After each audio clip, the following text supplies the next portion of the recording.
Oke, langsung aja. Mungkin kali ini kalau dari saya sesinya Illustrator gitu. Kalau kemarin kan teman-teman udah belajar tuh writing dan lain sebagainya. Kali ini tuh sesinya Illustrating gitu. Oke, mungkin sebelum kita mulai, pastinya ada rules course-nya itu ya. Jadi teman-teman relax aja, santai juga. Boleh juga sambil makan, boleh sambil ngemil gitu. Sambil tiduran juga boleh, jadi santai aja. Terus kalau bisa aktif gitu, ramaikan sekali ini. Jadi kalau misalnya teman-teman nggak mau eh, langsung ngobrol di ini bisa di chat aja gitu. Jadi santai aja kayak teman gitu. Jadi kita komunikasinya kayak teman aja gitu. Jadi nggak ada gap, nggak ada yang lebih jago, nggak ada yang lebih apa. Jadi kita sama semua nih, jadi sama-sama belajar. Kalau misalnya ada yang kurang nanti boleh disampaikan juga atau dikasih saran, atau bisa langsung ditanya gitu. Jadi kita sama belajar. Itu sih paling rules-nya, teman-teman. Oke, mungkin kenalan dulu kali ya. Kenalan dulu, kalau aku tuh Ori Rinaldi, nama panggilan Ori ya. Jadi ini ada chat. Human Cap teman. Ah, boleh DM guys. Tuh. Biar rame nih. Oke, lanjut. Aku Ori Rinaldi, eh, asal dari Kota Medan ya. Aku kuliahnya dulu di Universitas Madura, jurusan Administrasi Publik. Jauh banget ya kerja seperti itu. Jadi dari awal kuliah itu kan aku belajar bisnis publik, kemudian karena jurusan pemerintahan itu tuh karir plannya harusnya kan ini ya. Tapi karena belum rezeki jadi coba jualan atau ngintipin itu kemudian selama setahun jualan terus dari situ tuh ada beberapa untuk strategi marketing juga di salah satu hotel di Kota Medan, Radisson. Kemudian ada juga 6 bulan jadi IT ya sama aku pandemi sehingga Halo Kak Ori, maaf kalau aku interupsi dikit karena boleh. untuk suaranya itu kecil dan kurang jelas gitu nih Kak Ori, sayang banget. Kalau sekarang gimana Kak? Oke, oke, udah lumayan Oke, oke nih. kita ulangin ya. Oke. Kita mulai ulangin dari perkenalan ya tadi. Oke. Sorry nih, nggak jelas suaranya. Karena mungkin internetnya juga kali ya. Tadi juga pakai headset, ternyata masih nggak kedengaran, jadi nggak usah pakai headset. Kita mulai dari awal kali. Perkenalkan nama aku Ori Rinaldi, panggil Ori. Terus aku asalnya dari Kota Medan. Terus sebelumnya aku kuliah dulu jurusannya administrasi publik. Terus kok bisa sih Kak jadi writer gitu kan? Jauh banget nih gitu. Jadi awal muasalnya tentunya awalnya tuh memang belum tahu fokusnya mau kemana nih, masih cari inilah passion atau jati dirinya lah gitu katakanlah. Sama juga kan kalau ngelamar kayak CPNS atau BUMN itu kan belum rezeki, jadi sehingga pindah haluan lah belajar mengenai apa yang lagi tren. Dari situ tuh di tahun 2021 itu tuh ada job hunt juga itu job hunt Illustrator Camp itu tuh dulu yang ngajar dari tim Bidli ke Priyanka sama Mas Andrew. Dari situ tuh belajar mengenai Illustrator, kemudian coba apply-apply dari portofolio itu tuh terima akhirnya di Line Parcel. Jadi awalnya tuh emang lompat-lompat sih dari mulai kuliah yang beda jurusan, kemudian belajar di bidang marketing karena jualan untuk menghidupin. Terus ternyata ada kesempatan untuk belajar IT, kemudian ternyata kayaknya passionnya ketemunya di ini nih, Illustrator. Karena dari belajar digital marketing kan nulis juga tuh, nulis konten, belajar buat script konten, terus juga di IT kan kayaknya tentang teknologi ya. Jadi kayaknya titik tengahnya itu Illustrator nih, ada sisi bisnisnya, belajar sisi bisnis juga iya, belajar sisi teknologi juga iya, juga belajar tentang desain gitu kan, ada korelasinya dari background sebelumnya. Oke, kedengeran nggak ini? Boleh di kolom chat. Oke, ini yang tadi ya, suara kecil banget. Kalau sekarang aman ya? Kedengeran Kak Ori jelas. Yuk, kita lanjut nih guys. Kita lanjut langsung aja. Bentar. Oke, kalau malam itu pembahasannya mengenai ini sih dasar-dasar Illustrator ya. Apa itu Illustrator, terus juga jenis-jenis terusnya itu kayak gimana sih Kak? Terus Illustrator itu kerja bareng siapa sih Kak? Gitu. Terus skill yang dibutuhkan apa ya? Terus apa itu design thinking gitu. Nanti ada belajar framework mengenai cara nulis sebagai Illustrator kan.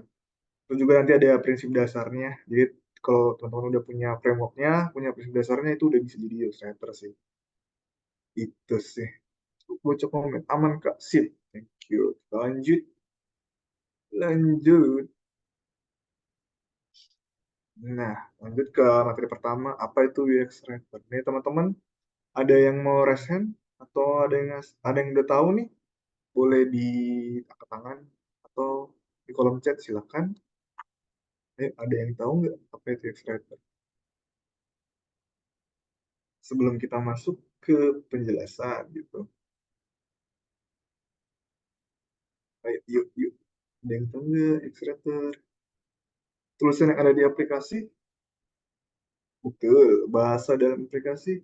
Betul. Tulisan buat aplikasi? Benar. Ada lagi? Ada lagi? Tulisan. Oke. Iya, benar sih. Oke, mau menanggapi mungkin dari Kak Julia, Kak Siti, sama Kak Cecil. Oh ya, itu kalau dari outputnya memang produknya aplikasi ya, atau produk digital ya. Jadi nggak hanya aplikasi, itu bisa berupa website, contohnya website, terus juga aplikasi. Itu bisa juga ngerjain di email, blast, atau di WA, karena produknya digital gitu. Tergantung perusahaannya, skupnya gimana. Jadi ada beberapa perusahaan yang menggunakan newsletter untuk membuat sebuah konten di aplikasi, harus wajib ya, website juga, tapi nggak mungkin lagi juga bisa di WA atau di chatbot mungkin, atau di ini email, atau itu bisa juga sih. Outputnya produk digital. Itu terus dari Mbak Riko, penulisan dalam aplikasi biasanya user oriented. Betul, betul, betul. Dari Salsa, pesan untuk memudahkan user mencapai tujuan. Oke, betul. Penulisan yang membuat pesan aplikasi mudah dikonsumsi sehingga aplikasi mudah digunakan. Betul. Oke, ini teman-teman kayaknya udah paham apa itu Fiverr ya.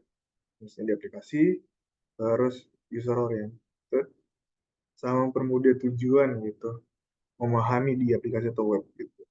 So, kita lanjut materinya.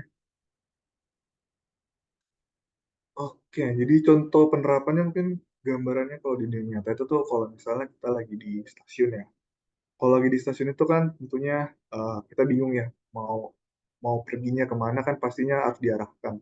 Nah, itu tuh salah satu contoh penerapan UX yang baik itu seperti contoh di gambar ini tuh. Jadi kita ngasih tahu tuh dengan jelas Bogor atau tujuannya itu tuh di peron atau line berapa gitu. Maka orang juga mudah ketika dia mau ke bagian stasiun yang mana gitu, atau terminal yang mana, dan juga peron yang mana gitu. Jadi itu membantu untuk user atau orang itu tuh tahu itu contohnya di stasiun tuh.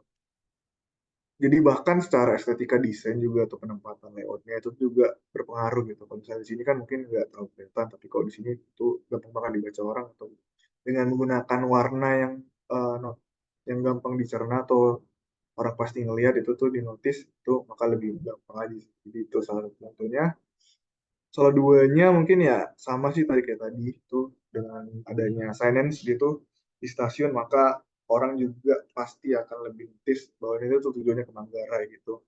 Timbang kayak biasanya itu tuh ada di kecil sini doang, tapi kalau kayak gini lebih menyebarkan dan juga lebih besar aja bentuknya gitu, biar kelihatan. Karena pasti rame juga ya, rame, sama juga orang juga kan pasti nggak nafsu juga kalau misalnya kecil banget. Nah, ini juga harus kelihatan dari dalam kereta, karena kadang orang juga ini ya, suka molor tidur gitu atau pakai headset sehingga nggak aktif gitu. Ini itu bisa membantu orang sih untuk lihat. Ini salah satu contohnya untuk di ini yang paling sering kita temuin ya. Kalau misalnya lagi ke tempat gitu, atau ke market, ke restoran segala macam, pasti kan ada tulisan dorong, ditarik gitu, dorong bukan ditarik gitu. Itu kan otomatis kan kita bakal ngikutin tuh instruksinya. Itu juga nanti ketika nulis di aplikasi. Jadi apapun perintah atau panduan yang dia ada di aplikasi itu tuh bakal kita ikutin gitu, sesuai dengan istilahnya kayak ngobrol gitu lah sama user gitu di aplikasi atau di web. Terus pasti teman-teman pasti pernah ini juga sih, ngalamin error ya di aplikasi atau di website. Kalau misalnya dia error, jaringannya nggak ada gitu, atau ininya servernya lagi error, maka itu tuh sebenarnya yang nulis itu tuh UX writer gitu. Jadi teman-teman sering nemuin ini tuh itu itu yang kita bakal tulis sih di produk aplikasi apa itu. Nah, kalau makanya tuh user itu tuh datang gitu. Kalau misalnya hanya error doang tanpa ada penjelasan, pasti user pasti bingung nggak sih. Jadi kalau misalnya error error internet gitu, terus kita ngapain gitu? Next step-nya ngapain? Jadi user itu tuh memandu user untuk ngelakuin tindakan solutifnya gitu. Jadi uh, kita butuh teman atau solusinya lah gitu. Istilahnya kita itu tuh jadi teman ngobrolnya gitu kalau kita ngeliat ilustrasi di tiket nih ya, ini dari sumber dari tiket itu tuh mereka gunain ilustrasi kayak ngobrol ke teman gitu. Jadi kalau misalnya kita ngalamin masalah internet, mereka ngasih solusi kan teman pasti kan ngasih solusi. Jadi itu contohnya otomatis Yosef itu jadi orang lah istilahnya tuh Yosef itu kayak orang ngobrol dengan orang yang buka aplikasi gitu.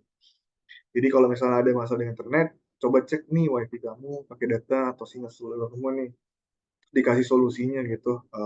Kalau udah benar, ya udah tinggal mati ulang. Tapi kalau dia mau coba cek dulu wifi-nya pakai data atau sinyalnya, ya udah tinggal ketemu kurang aja. Apakah jaringannya bermasalah atau justru SIM card nggak kebaca atau gimana ya kita cek. Itu jadi tugas ya writer sih.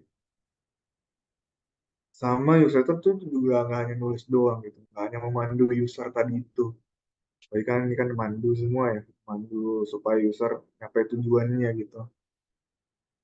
Ini juga menginstruksikannya ini kasih solusi dari error, tapi nggak hanya itu doang. Tapi di sana tuh bisa juga dari segi bisnis gitu. Kan UX itu tadi kan ada tiga tuh kalau misalnya tadi aku jelasin background itu ada teknologi, bisnis sama desain. Jadi tiga itu tuh komponen penting sih dalam pengerjaan UX writer gitu. Jadi teman-teman pasti harus belajar juga sih mengenai bisnis. Jadi contohnya nih di Google ketika mereka merubah button booking ruangan atau booking ruangan hotel itu tuh ternyata hasilnya misalnya eh, satu satu orang aja yang daftar dari 10 orang. Tapi ketika dia merubah tulisannya jadi cek cek ketersediaan ruangan itu maka itu ada 8 sampai 9 orang yang ngebooking hotel gitu atau ruangannya gitu. Jadi bahkan wisata itu bisa jadi ini apa bahasanya jadi sarana untuk menjual gitu atau untuk mempromosikan atau meningkatkan penjualan atau sales dari segi bisnisnya. Jadi kita juga perlu belajar itu, tapi sebenarnya poin utamanya user oriented sih, nggak sales oriented gitu. Jadi tetap tetap user gitu, tetap harus buat nyaman lah gitu. Tapi kalau mau punya nilai plus gitu, belajar mengenai masalahnya ya itu lebih bagus sih. Jadi nilai plus lah gitu, tapi orientasi utamanya tentunya tadi yang disampaikan teman-teman tuh di komen user oriented, jadi fokusnya ke user gitu. Bukan fokusnya pada penjual itu sih paling. Jadi ini bisa ngedrive dengan ngubah cek ketersediaan itu mereka lebih nyaman aja sih untuk ngecek hotel. Kalau ini kan terlalu hard selling gitu kan. Ternyata pakai soft selling itu tuh lebih menarik gitu. Jadi wisata itu tuh juga harus ngeriset juga sih. Riset gitu. Itu sih gambaran mengenai contohnya. Terus secara definisi, Kak, tadi teman-teman udah nyampein juga menulis kata-kata pada aplikasi web itu udah benar ya. Jadi tadi terus juga kalau kita lihat tadi contohnya yang ada di dunia nyata sama di ketemu sehari-hari gitu, itu tujuan newsletter itu tuh memandu pengguna untuk mencapai tujuannya di aplikasi atau web dengan baik dan nyaman gitu. Jadi teman-teman ketika mungkin suka belanja di Shopee gitu kan, dari mulai dia buka aplikasi, terus nyari produknya, sama milih produknya, terus check out di keranjang, dengan pembayaran sampai selesai itu tuh itu uh, journey atau perjalanan pengguna itu yang nulis itu ya illustrator gitu. Gitu.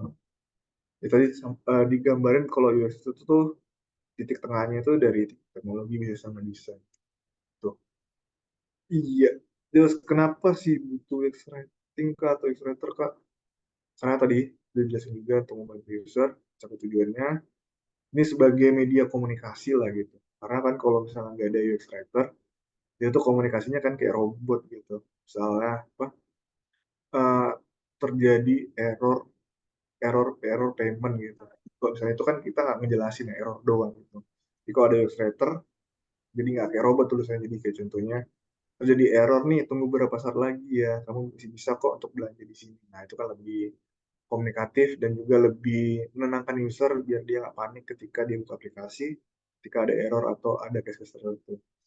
Itu juga, terus juga harus bisa berempati dengan pengguna nih. Sama tadi dicontohin juga bisa mendorong engagement atau conversion dari segi salesnya dengan membantu user tentunya akan meningkatkan kenyamanan mereka untuk menggunakan di aplikasi. Jadi itu kalau nggak ada illustrator ya bahasa aplikasi itu tuh bakal bahasa teknis banget gitu. Oke, kita lanjut. Misalnya kayak contohnya kan error server. Kan kita ada juga beberapa orang yang ngerti kata server ya. Gimana tuh caranya kita nyebutin server itu tuh jadi lebih gampang dicerna oleh semua kalangan usia gitu. Jadi kalau sebagai Gen Z atau milenial tuh kan ngerti. Tapi kalau sebagai yang udah di atas, boomer, usianya itu kan nggak ngerti kata server, terus kok tiba-tiba ini ada rusak atau apa gimana nih aplikasinya. Tapi dengan mengubah kata-katanya menjadi lebih gampang dicerna atau lebih gampang dimengerti semua orang kalangan, itu akan lebih oke gitu. Contohnya mungkin jadi gangguan nih di rumah Topet, misalnya Tokped, Tokopedia gitu. Jadi kamu tunggu ya sampai tukangnya benerin gitu-gitu kan lebih asik gitu, lebih enak nyampainya walaupun ketika mereka panik jadi mereka juga jadi lebih santai aja gitu ketika itu. Terus Kak, Illustrator itu nulis aja atau gimana Kak? Ternyata Illustrator itu 30%, 3%-nya maksudnya itu nulis, selebihnya tentunya nge-riset, validasi tulisannya, apakah sudah sesuai dengan user, terus berkolaborasi dengan, nanti bakal dibahas kolaborasi dengan siapa aja, dengan tim desain, tim produk, tim engineer yang coding gitu, terus juga ngeanalisa data-datanya gitu, apakah data-data di aplikasi ini tuh halaman ini tuh dari mudah digunakan atau enggak gitu. Terus kolaborasi juga tim desain gitu, menyesuaikan antara ya tadi, menyesuaikan tulisan ini dengan gambarnya. Karena kan ini kan harus sesuai nih gambar sama tulisannya. Bahkan tuh ada berapa user yang jarang baca ininya. Kalau udah panjang banget tuh mereka nggak baca tuh, atau kita sendirilah pasti kan kalau banyak banget teksnya kan nggak baca. Jadi kalau bisa headline itu tuh sama gambarnya itu tuh gampang cerna. Itu kolaborasinya sama tim desain, terus juga harus di testing, di meetingin, di observasi. Kalau bisa, terus juga ada kadang nanti diskusi gitu di papan tulis bareng-bareng di offline gitu, terus mentoring, pertanyaan dan berbagai macam sih coba ulang dan sampai dapat hasil yang bagus sih. Jadi itu panjang banget prosesnya. Ini juga bakal dijelasin di akhir prosesnya itu kayak gimana sih kak kerjanya. Gitu. Iya ini contohnya. Ya, mungkin yang kalau dikira orang Illustrator hanya nulis yang enggak gitu. Jadi itu kita bakal antara tombol next sama konten itu jadi perdebatan gitu kalau di Illustrator gitu. Kira-kira mana yang lebih oke untuk user. Nah, kalau untuk validasinya ya kita coba tanyalah ke pengguna kita gitu. Gitu sih. Kita lanjut jenis-jenis tulisannya. Teman-teman kayaknya udah cukup paham ya tadi kalau dari basicnya tadi ada teman kita yang bilang itu fokusnya pada user, betul fokusnya pada user atau produknya gitu.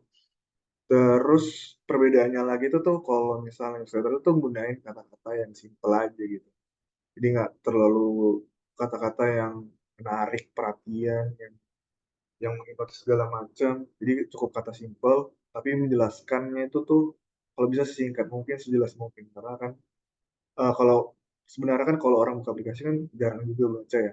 Jadi kita gunakan kata-kata yang singkat tapi kita betul-betul mengerti gitu. Terus perbedaannya juga itu tuh kerjanya bareng desainer. Kalau di content writer atau copywriter tuh kerjanya bareng marketer ya. Oke. Tim tim ini ya ke periklanan atau tim mungkin timnya digital marketingnya gitu, tim public relationnya atau tim-tim yang berhubungan dengan marketing ya. Terus juga kalau perbedaannya, kalau ini yang menjelaskan cerita, kalau kita ya komunikasi kayak ngobrol gitu, kayak ngobrol sama teman. Jadi kita benar-benar ngobrol sama teman lah kalau di aplikasi itu. Jadi anggapannya itu tuh user itu tuh yang bakal kita targetin untuk ditulis itu tuh ya teman kita gitu. Gimana caranya kita menjelaskan dengan bahasa yang mudah. Kalau bahasa terlalu teknologi, ya semua orang ngerti kembali lagi. Contohnya kayak tadi kata server, gimana cara kata server diganti jadi orang mudah dimengerti gitu. Itu salah satu contohnya. Terus kalau di ini tadi di konten drama konten tuh kerjanya sendirian bisa. Tapi kalau di Illustrator tuh kerjanya kolaborasi gitu. Nanti bakal dijelasin di slide berikutnya gitu mengenai kolaborasinya Illustrator tuh ke siapa aja. Ini nanti mungkin teman-teman kalau misalnya nanti dikasih soft copy-nya bisa baca-baca lebih lanjut perbedaan naik setting sama copywriting. Tapi kalau dari segi umumnya tadi seperti jelasin kalau copywriting itu ngebantu bisnis, tapi kalau kita itu fokusnya customer gitu. Walaupun sebenarnya copywriting itu juga ada irisannya dengan bisnis, teknologi sama desain, tapi orientasi utamanya itu harus tetap dengan esensi utamanya itu customer gitu. Itu yang harus di nomor satukan. Pasti kan nanti ada perdebatan tuh, Kak, kalau misalnya aku buat UX rating di aplikasi yang lebih menarik gitu, yang menjual banget gimana, Kak? Ya kembali lagi gitu. Uh, kalau UX rating itu kan fokusnya ke customer ya, orientasikan customer dulu nih, baru sales atau bisnis gitu. Jadi tetap esensi utamanya itu customer. Akan UX, user experience gitu.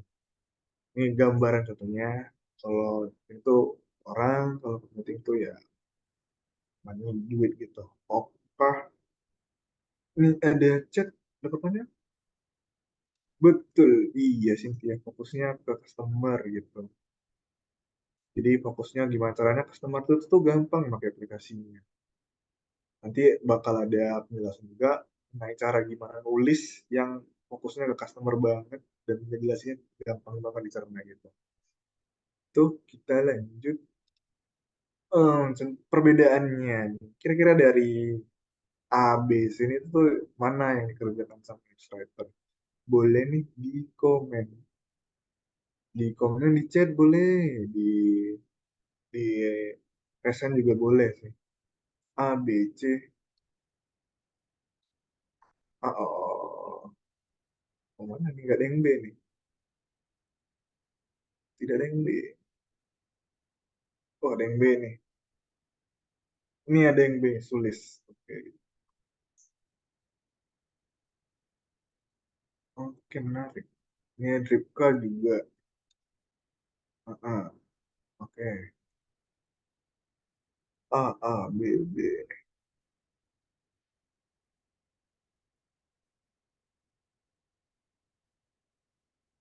Oke. Sudah ya, sudah. Oke. Apa jawabannya? Aku juga nggak tahu nih. Oke, jawabannya tentunya yang A itu Illustrator. Tuh dia lagi kerjain pop-up message. Kalau di ini yang nomor 2 atau B, itu dia copywriter. Kalau yang di C, itu artikel atau content writer. Oke, sip. SEO juga bisa sih ya, SEO. Dan juga menarik. Ini ya, supaya orang datang ke websitenya. Iya, betul teman-teman. Nah, itu tuh kalau misalnya paling paling nanti ada penjelasan juga di Illustrator itu tuh ada berbagai macam komponen desain gitu. Jadi teman-teman harus tahu juga gitu. Setiap komponen itu tuh punya pendekatan yang berbeda. Jadi nanti bakal ada di slide berikutnya. Jadi kalau dari kategori gambar itu tuh dicerna ya itu Illustrator gitu karena punya komponen tersendiri desainnya.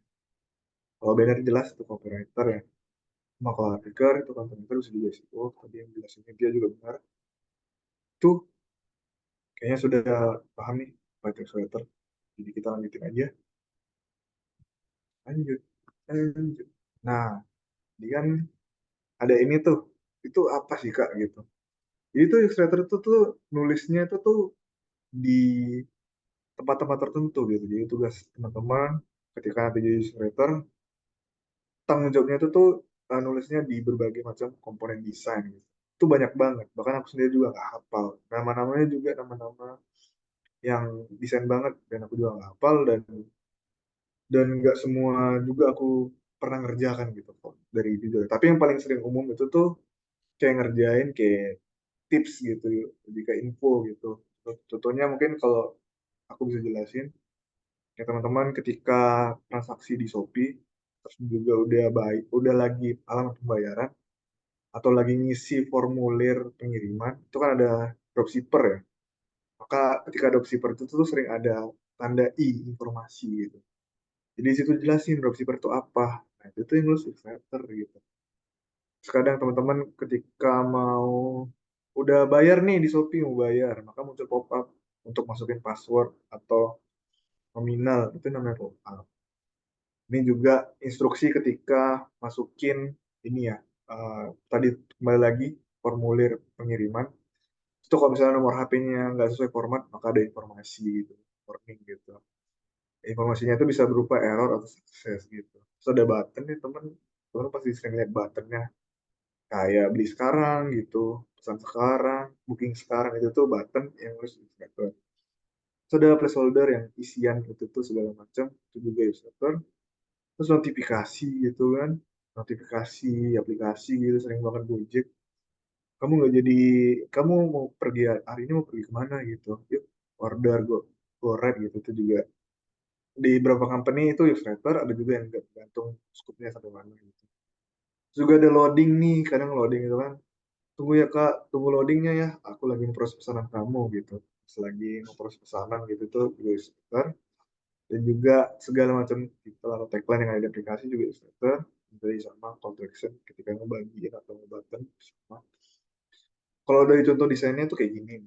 Kayak button tuh kayak gini bentuknya. Terus juga ada ketika ngisi form itu bentuknya kayak gini.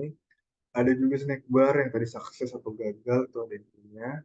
Tooltip tadi yang dimaksud tuh ketika nulis di dropshipper ada tampilan kayak komik gitu, membantu penjelasan gitu. Ada empty stage, kalau misalnya halaman itu tuh kosong. Sama ada pop up, tuh banyak pop-upnya jenisnya banyak. Jadi pop itu tuh ketika muncul ketika kita buka aplikasi tertentu terus kemudian muncul pop up. So dia namanya dialog atau afirmasi, juga ada namanya untuk. Itu banyak banget. Bahkan aku sendiri juga nggak hafal gitu. Itu tuh Kak, terus Kak gimana Kak cara nulisnya kok banyak banget sih gitu. Ya, nanti bakal dipelajarin dasarnya gimana. Ya, teman-teman nanti di ujung akhir nanti bakal dikasih tahu gimana cara nulis yang baik dan benar sebagai Ustaz. Itu, ini contohnya nih. Ada apa ya? Tidak ada. Oke, kita lanjut. Kalau tutorialnya kayak gimana Kak? Itu kan terlalu teknis Kak, terlalu IT banget Kak. Nggak ngerti Kak. Terlalu desainer banget nih Kak. Saya tidak ngerti. Contohnya komponen desain itu tuh kayak Lego gitu. Teman pasti pernah main Lego kan? Tuh kecil gitu. Jadi tentunya ketika ngebuat sebuah rumah atau sebuah taman nih, pasti kan dibangun dari komponen kecil gitu. Itu ini tuh namanya komponen UI-nya. Ketika semua dihubungkan, semua desain yang dihubungkan, maka jadilah sebuah aplikasi atau jadi sebuah rumah kalau di Lego gitu. Jadi itu Legonya itu tuh Lego kecil itu digabungin jadi sebuah satu kesatuan sebuah konsep gitu. Jadi rumah atau jadi taman. Nah, itu tuh itulah aplikasi gitu tentunya. Kalau masih bingung ya, kenapa ada komponen-komponen ini tuh banyak banget yang khusus Illustrator. Jadi makanya tadi di awal sebutin Illustrator itu kolaborasi gitu, nggak bisa sendiri gitu. Nah ketika teman-teman ngebuat tadi itu, yang ini error tadi ya, itu teman-teman kolaborasi juga ngerti desain gitu. Aku buat ini loh kontennya. Kira-kira apa desain yang bagus ya untuk kontenku ini yang sesuai gitu. Kan kayak dia nyari jaringan ya biasanya kan kalau orang kan ya jaringan kan kayak ke atas gitu lengannya gitu. Terus ini kayak ada ini tuh tower gitu menjelaskan deket kok towernya gitu segala macam. Kayak ini dia bingung gitu kok lagi error nih gitu. Kayak gitu-gitu. Ini suka juga dengan ininya senior. Jadi kolaborasi gitu. Tadi dijelasin. Jadi serunya sih jadi sekretary itu. Kolaborasinya banyak seru gitu buat ada hal yang baru aja setiap harinya gitu.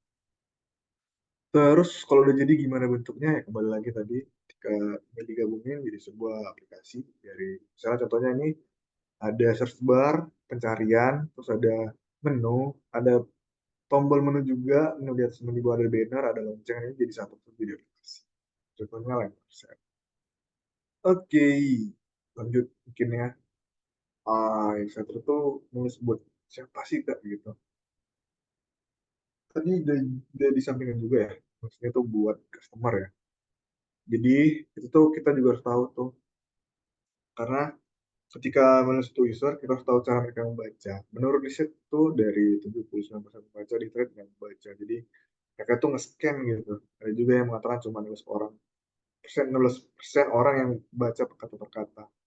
Padahal 90% tuh ya tulisan semua gitu. Jadi user itu punya prinsipnya lah. Tadi kan aku bilang ada tipsnya cara nulisnya gimana supaya orang-orang yang malas baca, masuk saya juga mungkin ya, orang yang malas baca dan yang biasa nge-scan. Oke, oke, sebelum kita lanjut, pertanyaan harus dijawab. Kak, berarti harus belajar alur bisnis aplikasinya bukan? Atau nanti dikasih desain aja? Oke. Iya, jadi nanti teman-teman harus tahu dulu untuk kayak buat ini, skripsi atau makalah. Jadi teman-teman harus tahu background-nya, tujuannya, problemnya, terus terus buat idenya apa. Maka dari situ dibuat tulisannya, habis tulisannya dibuat, terus di testing ke user, nanti evaluasi, dibenerin lagi skripsinya atau makalah yang tadi, ya udah jadi final fix gitu. Sambil nanti kalau misalnya makalah atau skripsinya umpamanya gitu ya, itu tuh udah nggak relate dengan kondisi lingkungan sekarang atau tulisannya nggak sesuai dengan aplikasi yang sekarang misalnya berbeda, itu bakal diubah lagi, diiterasi lagi, dibuat ulang-ulang gitu terus sih. Jadi harus paham juga backgroundnya, tujuannya, problemnya, rumusannya segala macam. Itu baru mulai nulis, nulis dengan prinsip ini. Tadi itu kan datanya kan orang males ini ya baca. Maka user itu punya prinsip supaya orang itu tuh nge-scan doang tapi udah paham gitu. Jadi tuh di newsletter tuh contohnya misalnya dia punya 3 prinsip utama yang paling penting. Pertama itu kalau bisa itu tuh jelas, terus singkat sama berguna gitu, useful. Jadi kayak contohnya ini ketika dia ngejelasin ini originalnya terus kita kita buat lebih jelas lah gitu, ini kurang jelas dibuat bahwa yang error itu tuh ininya halaman loginnya gitu, signingnya gitu, pendaftarannya gitu. Terus dibuat jelas juga ini tuh ternyata passwordnya yang salah gitu. Terus kita buat singkat lagi, gimana caranya ini tuh jadi singkat gitu. Ya udah langsung aja nggak sih, to the point gitu. Password salah gitu, udah tinggal langsung. Terus juga langsung kita kasih solusinya gimana. Kan kalau ini kan kalau password salah kan kasihan usernya ke oke doang nih, terus aku kemana ya kalau passwordnya salah. Maka ada coba coba ulang atau ini ganti password atau coba ngecek email supaya passwordnya dibalikin gitu, maka dari cover password. Jadi itu contohnya. Jadi cara nulisnya yang gampang dibaca, di scan cepat juga langsung paham user, itu tuh pakai kayak gini. Tekniknya ada 3 sih paling sederhana. Jadi kalau udah ngosen ini berulang-ulang tuh udah bisa sih jadi illustrator. Karena tujuannya udah tercapai. Yang penting tujuannya tercapai, terus juga gampang dibaca, scanning segala macam tadi jelasin, langsung aja kasih solusinya gimana. Nah, terus Kak, udah jadi gini tuh biasanya diapain Kak? Ya udah kita tinggal kolaborasi ke tim desain. Itu gimana nih kira-kira ilustrasinya atau desainnya layoutnya. Udah buat kontennya loh. Itu kan tinggal dicoba, habis itu nanti di testing ke user. Ini udah paham nggak ya kira-kira tulisan ini informasi. Gitu. Oke, nanti ada contohnya yang lebih dalam. Ada. Oke. Mungkin kita skip dulu nih. Lanjut aja. Oke. Sambil ada pertanyaan, silahkan kalau mau bertanya. Sambil jelasin boleh bertanya gitu, sampai aja. Kalau mau rasain juga kayak gitu, bahkan kayaknya lebih enak gitu kalau sambil jelasin kalau ada yang bertanya gitu. Jadi teman boleh.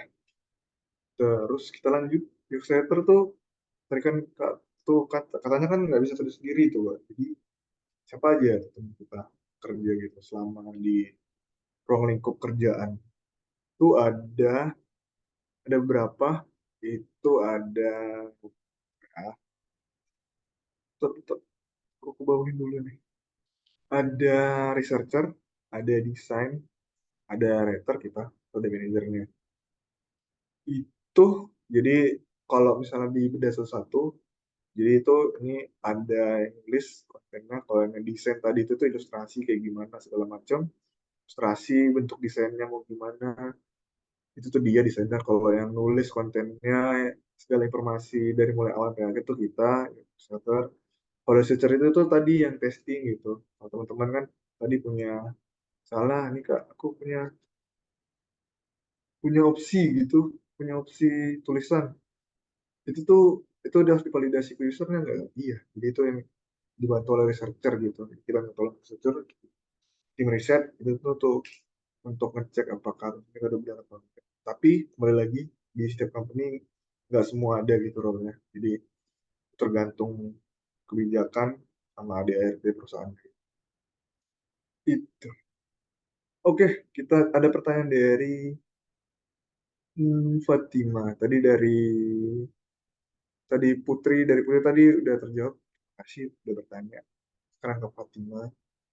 Kak, ada yang bilang kalau kerja riset itu agak jarang dibutuhkan secara persoalan. Karena katanya UX designer itu biasanya udah jadi satu sama kreator. Nah, itu benar nggak atau gimana, Kak? Oke. Oke, kembali lagi kebijakan kantor. Jadi, itu tuh biasanya ini ya, yang aku tahu. Kalau dia startup baru mulai bisnis, itu tuh dia pasti secara ongkos operasional, pastinya kan pengen efisiensi. Jadi itu dia nge-hire UX designer yang bisa nge-respon, yang bisa jadi writer, bisa jadi researcher. Tapi kalau udah mau bisnisnya berkembang, itu tuh biasa dari startup jadi corporate yang udah stabil, itu tuh dia membutuhkan tim yang besar untuk membuat produk yang lebih bagus lagi gitu.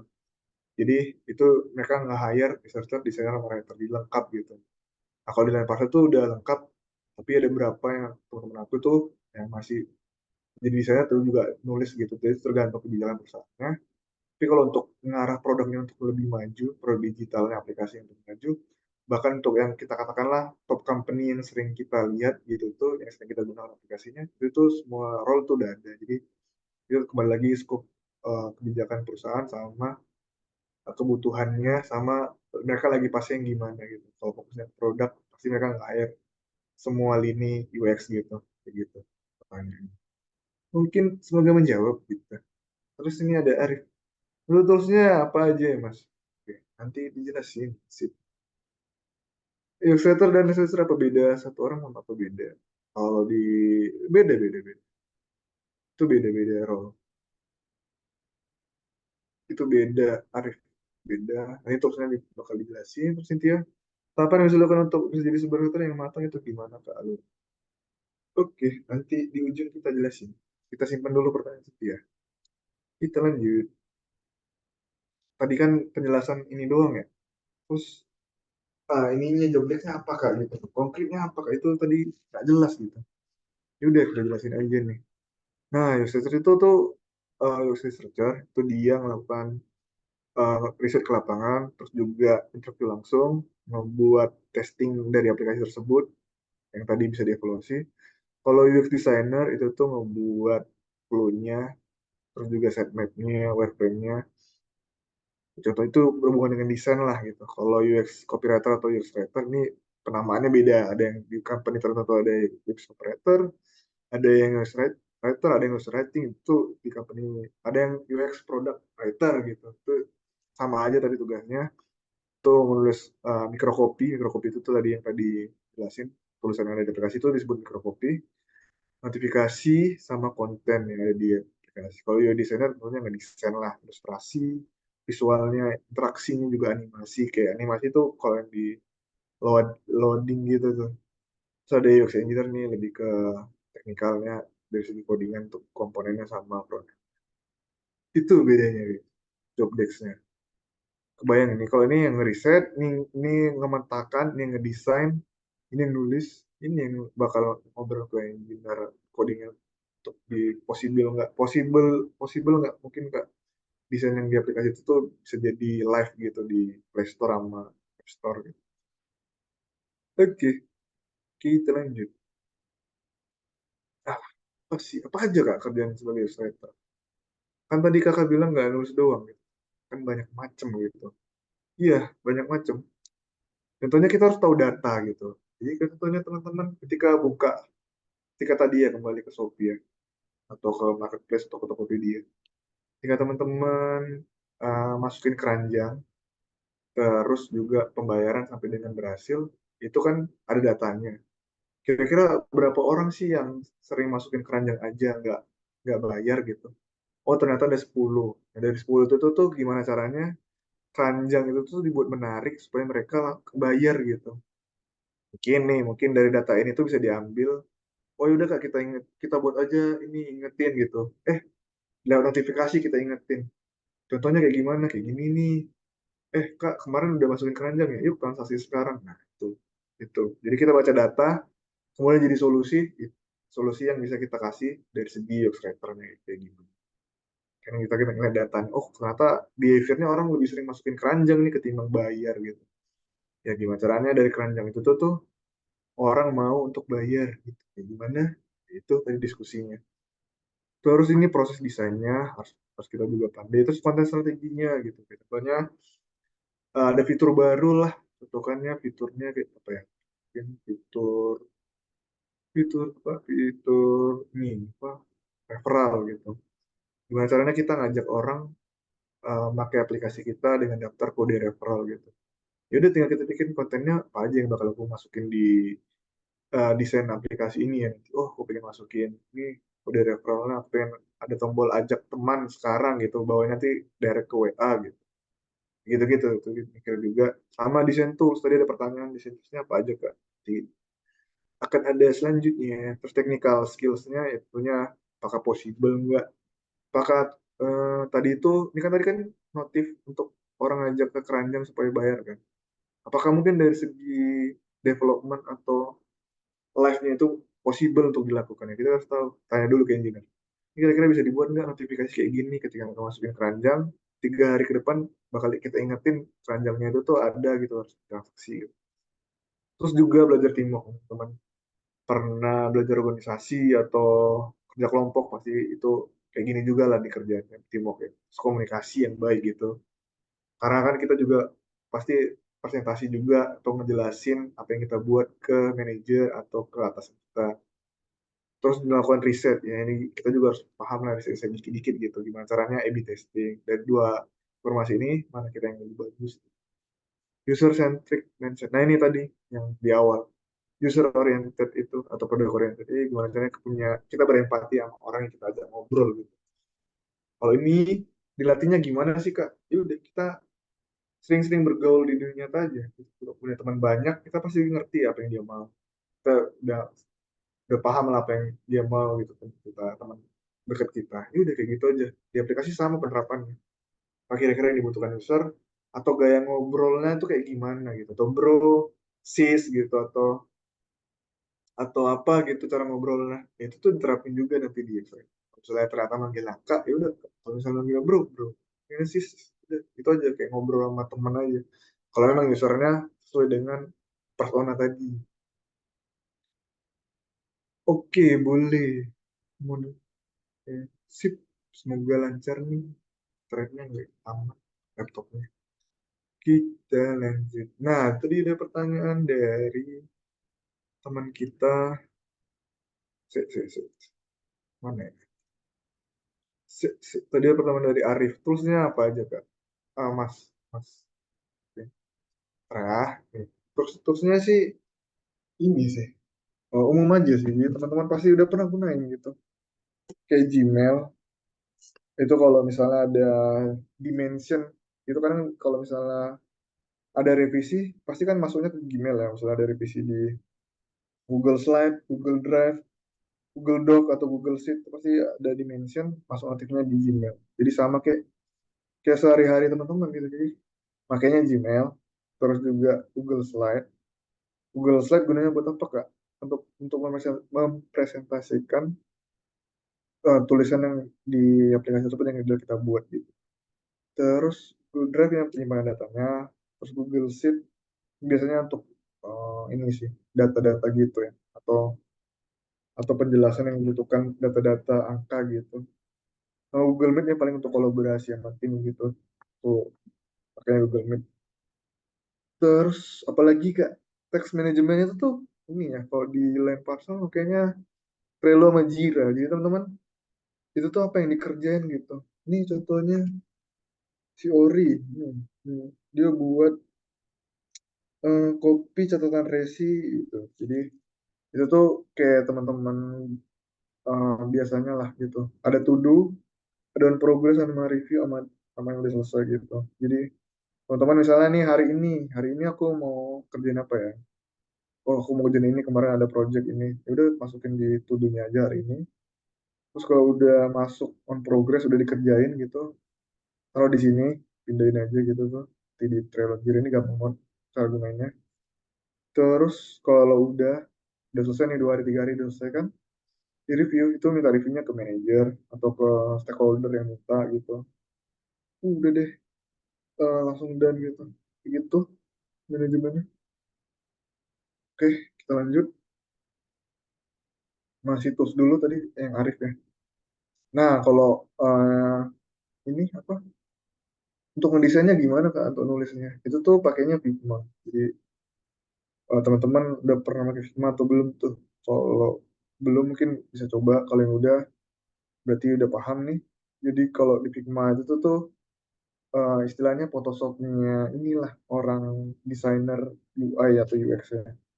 Kalau di ini kan apa desainer yang umumnya graphic designer itu kan pakainya Photoshop ya. Kalau di kita di UX atau UI itu pakainya Figma.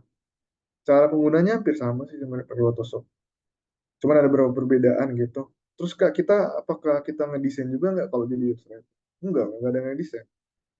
Jadi kita sama sekali nggak ada ngedesain. Jadi kita cukup ketika nanti misalnya desainernya nge-mention atau ngasih tahu, desainnya udah jadi loh.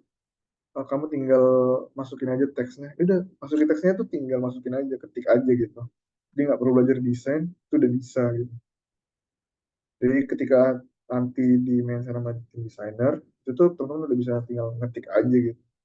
Nggak perlu belajar yang gimana-gimana, cukup tahu cara bukanya, terus cara nulis ngetiknya, sama nge-zoom out, zoom in, udah bisa gitu. Terus kalau pakai data analisisnya gimana? Itu nanti tergantung perusahaannya. Kalau di Pasal dia pakai mix panel gitu. Itu ini lihat data-data misalnya berapa orang yang buka aplikasi hari ini gitu. Itu tuh bisa dilihat gitu. Terusnya kayak gitu Figma atau Miro untuk ideation. Ini biasanya untuk coret-coret. Karena teman-teman kan pasti pernah tuh ideation dari sticky note offline gitu atau dari papan tulis. Nah itu tuh yang mirip papan tulis gitu tuh kolaborasi. Tulis ide, gagasan atau kalau teman-teman mau coba coret-coret ya di sini. Coret-coretnya di sini nanti kalau udah oke masuknya ke Figma. Atau boleh juga mau coret-coret nama desain sini juga boleh gitu. Tergantung teman-teman gampang gimana. Tapi kalau untuk Miro ini tuh gampang banget untuk orang pemula. Kalau ini untuk orang desainer gitu. Tapi kita tinggal lulus, udah tinggal gampang. Kalau ini coret-coretnya lebih gampang. Jadi misalnya teman-teman buat sebuah pesan error tadi yang dijelasin, error internet, jadi tinggal buat opsi-opsinya aja, tulisannya sesuai dengan prinsip tiga tadi. Nanti juga bakal di akhir bakal dijabarin lagi prinsip tadi itu.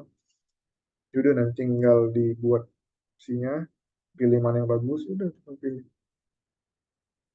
Ini contoh ininya ya, gambarannya. Nah, kalau di Miro tadi tuh ada framework banyak sih, ada kayak sticky notes tadi, terus flow-flownya, mind map-nya, segala macam. Terus juga ada, kalau di Figma itu tuh yang ngedesain. Ini kami yang bersama ini kayak di Photoshop ya, tapi dengan layout yang berbeda ya. Ini kalau contohnya ini data ya. Ini nanti teman-teman pasti dikasih dashboard data tadi dari tim perusahaannya. Ini nanti datanya bisa ngeliat ketika mereka pertama kali buka aplikasi berapa orang, ketika daftar berapa orang, ketika login sampai dengan pembayaran berapa orang. Itu kan pasti turun kan. Nah, teman-teman bisa improve di mana. Ini kok turunnya jauh banget ya. Kalau ini kan masih bagus datanya. Berarti kita benerinnya itu tuh proses daftarnya gitu. Gimana caranya daftarnya lebih mudah. Gitu tuh cara baca data. Tapi ini sebenarnya kalau aku sih awal-awal masuk di Illustrator, ini tuh aku belum terlalu jago gitu untuk membaca data gini. Tapi kalau udah setiap hari dibuka nanti pas kerja, itu tuh lama udah paham aja gitu. Oh ini kayaknya perlu diimport nih daftar. Halaman pertama buka aplikasi sampai daftar itu jauh banget turunnya gitu. Apa yang perlu ditampilin di halaman daftar informasinya. Atau apakah tulisanku tuh masih belum gampang dipahami orang gitu gitu gitu sih. Oke, terus masuk tadi. Hmm, hmm, hmm. Pick, tanya jawab dulu. Tika, Figma udah kak, tapi ambil yang kriteria untuk pengganti Figma yang harus ada kak. Figma sudah bayar, bayar gitu. Jadi tidak tidak tahu apa yang gratis. Soalnya di kantor kita juga sekarang udah bayar gitu full gitu kan. Iya, aku kurang tahu juga yang gratis apa selain Figma. Mungkin teman-teman kalau ada yang tahu boleh bantu Tika nih. Terus mana tadi pertanyaannya? Tahapan yang bisa dilakukan untuk bisa jadi sebuah user setting yang matang. Nah ini, tadi pertanyaan Cynthia ya. Masuk ke materi ini, tahapan yang bisa dilakukan untuk bisa jadi sebuah tulisan yang matang itu gimana ke alurnya. Oke, kita masuk pembahasan itu. Thank you pertanyaannya. Iya, untuk menjadi sebuah user setting yang matang, itu tuh tadi banyak alurnya. Tapi itu dikenal dengan design thinking. Ada frameworknya, atau ada ininya apa sebetulnya? Ada caranya, ada step by stepnya, atau ada standarnya supaya hasil tulisannya itu tuh atau desainnya itu tuh bagus. Jadi desain thinking itu tuh nggak hanya dipakai untuk desain. Jadi itu bisa dipakai untuk berbagai macam gitu. Itu teman-teman yang mau masuk kuliah bisa pakai desain thinking. Mau planning untuk nikah bisa pakai desain thinking. Mau masuk kerja bisa pakai desain thinking. Jadi itu tuh tahapan yang sebenarnya bisa yang biasa kita lakukan sehari-hari gitu. Cuman dibuat teorinya aja secara struktur namanya design thinking. Jadi tahapan buat creator yang bagus itu tuh ya ini gitu. Jadi kan tadi dijelasin tuh pendekatannya itu tuh terhadap pengguna atau customer atau user center, itu katakanlah begitu. Jadi kita punya frameworknya gitu, panduannya dari awal sampai akhir gitu. Apa aja gitu yang harus dilakukan. Oke, nanti kita jawab. Kita coba jelasin. Jadi ada ini ada 6 ya, ada 6 itu tahapan pastinya itu gimana kak gitu. Terus ada juga ada 3 ini di bawahnya.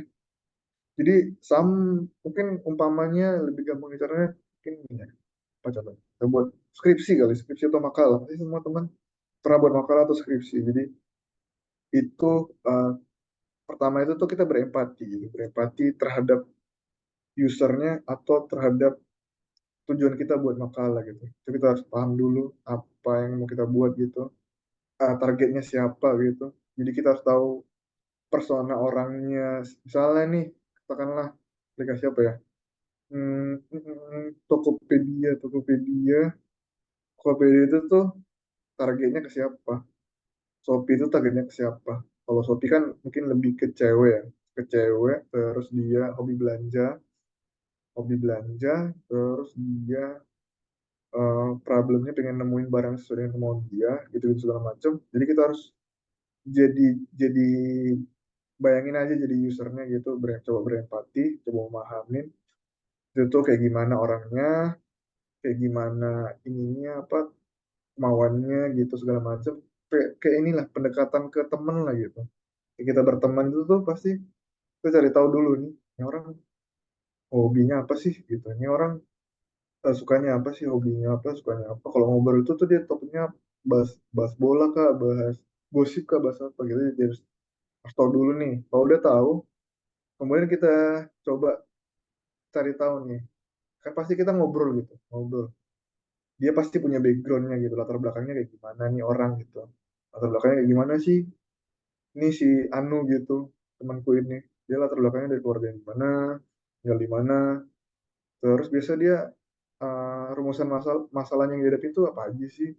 Terus dia tujuan dia itu tuh misalnya dia berteman atau tujuan buat makalah atau rumusan masalahnya itu apa aja.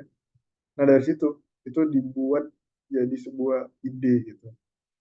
Sebuah ide, idenya contohnya kalau misalnya dia sukanya main futsal, berarti aku ini nih biar bisa bonding sama dia nih, aku ajak main futsal lah gitu supaya dia mau gitu ketika dia suka atau dia sukanya di kafe ketimbang di warung berarti aku kalau ngajak jalan dia ke kafe gitu kayak gitu contohnya emang agak susah menjelaskan nih pelan-pelan ya terus jadi dari ide maka jadi prototipe gitu ya udah tinggal kita ajak aja mau nggak dia kalau dia mau kita tes aja dari tes itu tuh hasilnya kayak gimana oh ternyata dia nggak suka kafe yang kayak gini oh dia nggak suka main futsal tapi mini soccer berarti kan ada evaluasi Dari evaluasi udah kita coba ulangin lagi caranya, terus dicoba lagi sampai dengan udah oke gitu, udah oke tinggal diimplementasikan udah. Terus nanti ketika dia, kan kadang tiap manusia kan berubah ya, pasti kan berubah hobinya segala macam. Ya udah kita bakal mulai dari lagi dari awal gitu. Coba kita cari awalnya lagi, coba ngedefine lagi, cari idenya, jadi coba kita ajak segala macam, kita testing, evaluasi udah lagi lagi. Jadi prosesnya sama gitu. Terus Kak, kalau misalnya di UX Writer tuh kayak gimana Kak? Itu kan kayak gitu tadi contohnya ke contoh sehari-hari gitu. Kalau di UX Writer gimana? Kalau di UX Writer tuh biasa kita lakuin ini dulu sih. Coba cari tahu dulu. Uh, biasanya tuh usernya itu tuh usianya berapa, hobinya apa, kebutuhannya apa, segala macam. Terus dia itu gunain katanya formal atau non formal. Apakah dia makainya K atau Pak atau Bu atau segala macam itu cari tahu berdasarkannya. Kalau udah dapat, ya udah kita tinggal nge-define apa aja masalah yang bisa dihadapin dia ketika gunain aplikasi kita. Contohnya, oh, dia bingung tuh cara pembayaran kredit gitu di pembayaran marketplace atau di Shopee misalnya. Ya udah kita tinggal masukin ide gitu gimana cara bayar kredit itu tuh gampang dan mudah. Karena kan susah banget bayar kredit kan, propose segala macam. Ya udah kita tinggal tinggal ini kasih informasi, ajukan sekarang, bayar nanti gitu segala macam. Ya udah, ya kasih ide-ide itu, maka dia oh ini cara kredit ya gitu, bayar nanti gitu, apply sekarang bayar nanti gitu. Ya udah, tinggal masukin desainnya segala macam, idenya, informasinya, kita coba testing apakah udah sesuai apa belum. Kalau belum belum sesuai ya balik lagi ke tahap berikutnya sampai nemuin nemuin yang dia suka gitu. Ya udah tinggal kita implementasi jadi live gitu. Gitu sih buat kerjanya. Ini banyak pertanyaan pasti nih. Revisinya tuh ada. Tunggu tunggu, mana yang mau dijawab nih? Oh, ini dulu ya, Cynthia dulu tahapannya. Tahapannya sama kayak dijelasin tadi. Jadi kayak ini ya skripsi. Kali ini contohnya skripsi nih. Lompat-lompat nih contohnya. Jadi sebelum kita nulis, itu tuh harus tahu backgroundnya, tujuannya, problemnya, kayak gitu tuh kayak buat skripsi. Udah kalau udah tahu, kita kumpulin informasinya segala macam, kita coba analisis kira-kira mana nih problem mana yang mau kita coba selesaikan atau ide mana yang bakal kita terapin. Ya udah tinggal coba buat kopinya itu informasi tulisannya. Habis itu udah kita review, kita testing. Testingnya bisa ke user, bisa ke stakeholder, manager. Kalau udah dapat, kalau misalnya revisi, ya coba ulang lagi gitu. Pahami backgroundnya, problemnya, tujuannya, kayak makalah gitu, kayak makalah skripsi. Jadi tinggal nanti dari makalah kan biasa ada rekomendasi atau kesimpulan. Itu kesimpulannya itu tuh kita coba jadikan tulisan, terus kita minta review segala macam. Itu sih. Iya, jadi user itu tuh sebenarnya susah gitu. Tadi ada dari ini ya, Cynthia ya. Cynthia, kalau biasanya ya, ya, jadi kita harus mikirin kebutuhan user, CV bisnisnya, gaya bahasa yang mau dipakai, reviewnya, buat singkat, jelas, padat gitu, harus tahu user personanya, harus belajar juga mengenai desain button, survei, survei juga itu testing user, belajar error juga, belajar desain, timeline-nya, akan jadi sebuah tulisan yang bagus. Jadi tuh kalau tahu user itu sebegini rumitnya, otomatis kan perusahaan itu tuh pasti butuh user karena ini mereka buat tulisan itu nggak hanya tulisan doang gitu. Kalau UI UX designer yang bisa semuanya, bisa ngeriset, bisa nulis, itu tuh mereka nggak bakal mikirin ini. Jadi sehingga mereka tulisannya mungkin ya bisa nulis tapi ya nggak seinteraktif ini gitu, sekomunikatif ini. Itulah tujuan kita komunikatif atau interaktif dengan user gitu atau customer tadi. Begitu, semoga paham. Oke, ini Cynthia tadi udah terjawab pertanyaannya. Alurnya kayak gimana nih? Terus lebih ya, tahapan yang paling tricky yang ngabisin waktu saat kerja itu apa ya, Kak? Nulis atau riset? Riset. Nulis itu misalnya nih contohnya ada project seminggu. Nulis itu tuh bisa 1 2 hari. Tapi untuk memvalidasi tulisan kita itu tuh udah sesuai yang dicerna dengan user. Contohnya tadi dropshipper. Dropshipper kan nggak semua orang ngerti gitu. Jadi kita butuh ini, butuh desain sama tulisan yang orang supaya ngerti itu dropshipper ketika pertama kali buka aplikasi. Itu testingnya atau nanya-nanya itu tuh bisa 3-4 hari sampai dengan nemuin kata yang tepat. Jadi kayak gitu, lebih banyak risetnya, lebih banyak kolaborasinya, tim menulisnya. Oke, ini Kartika. Oke, terima kasih dulu ke Lutfi. Ya Lutfi. Ini ke Tika lagi. Nah, udah ke, oh ini tadi udah. Saya tidak tahu, kalau ada teman-teman yang tahu boleh dibantu. Kalau dulu sih ada ini ya, yang punyanya Adobe, Adobe itu ya. Emang udah nggak pakai lagi sih. Nih dari Rifko, izin bertanya Kak, untuk proses riset apakah biasanya hanya seputar riset data produk atau juga untuk riset seputar kebahasan boleh. Jadi user ya, riset riset itu tuh nggak hanya tentang produknya, tapi bisa spesifik dengan tulisan atau bahas. Contohnya, ketika kamu melihat pertanyaannya gini ya, ketika kamu lihat informasi ini, apakah kamu sudah paham? Maka ada kalau misalnya dia kuantitatif, maka ada poin 1 sampai 5 gitu. Kalau 5 berarti dia udah paham, 1 belum paham, itu bisa pakai kuantitatif. Kalau kualitatif, tinggal tinggal langsung tanya ke orangnya dari pos ini tuh apa yang kamu cerna Kak gitu dari informasi ini. Oh eh, aku ngeliat informasi ini tuh kayak gini gini gini gini ya. Itu bisa dianalisis tuh dari segi mimik mukanya, dari kata-katanya, itu bisa jadi banyak evaluasi kita. Arif, untuk revisinya apakah ada batas? Revisiannya bisa beratus-ratus kali, nggak ada batasannya gitu, sampai sesuai dengan user atau customer. Kalau di Excel ada batasan karakter nggak dalam membuat tulisan step-step yang dikerjakan? Misalnya batasan ada, ini itu udah ini ya, tuh, itu lebih udah advance ya nggak dasar lagi. Itu kalau button mungkin itu 2-3 kata. Jadi kalau udah button tuh 4 kata, itu tuh udah nggak pasti dibaca lah. Harus 2 kata atau 3 kata, dan itu kata kerja supaya orang tertarik untuk klik button. Kalau notifikasi pop-up itu tuh tergantung ini HP orang. Jadi HP-nya itu kan kadang nggak kelihatan notifikasinya. Jadi kita harus identifikasi HP testingnya di aplikasi di HP kita sendiri. Di HP kita sendiri kan ada notifikasi terpotong. Berarti kita hitung aja itu.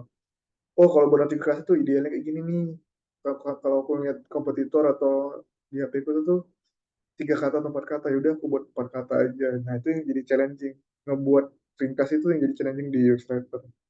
Kalau di copywriting segala itu kan sepanjang-panjangnya bisa, yang penting menarik seksi gitu. Tapi kalau di sini tuh harus singkat supaya di notice, dibaca, gampang dimengerti gitu. Oke, tadi kan masih masih ini ya, contoh contoh kecilnya ya, yang clear, concise sama useful. Nah, kita penjelasan penjabaran yang lebih dalam lagi nih. Iya, tadi yang clear itu tuh kan prinsipnya cara nulisnya itu tuh harus jelas, udah dipahami. Kalau bisa hindari ambigu, atau kesalahpahaman gitu. Nah, kalau misalnya teman-teman buat yang ini ya, kayak tulisan yang promo atau yang seksi gitu tuh kan pasti kayaknya kita pakai gini-gini segala macam. Nah, kalau di sini tuh hindari kayak gitu-gitu tuh.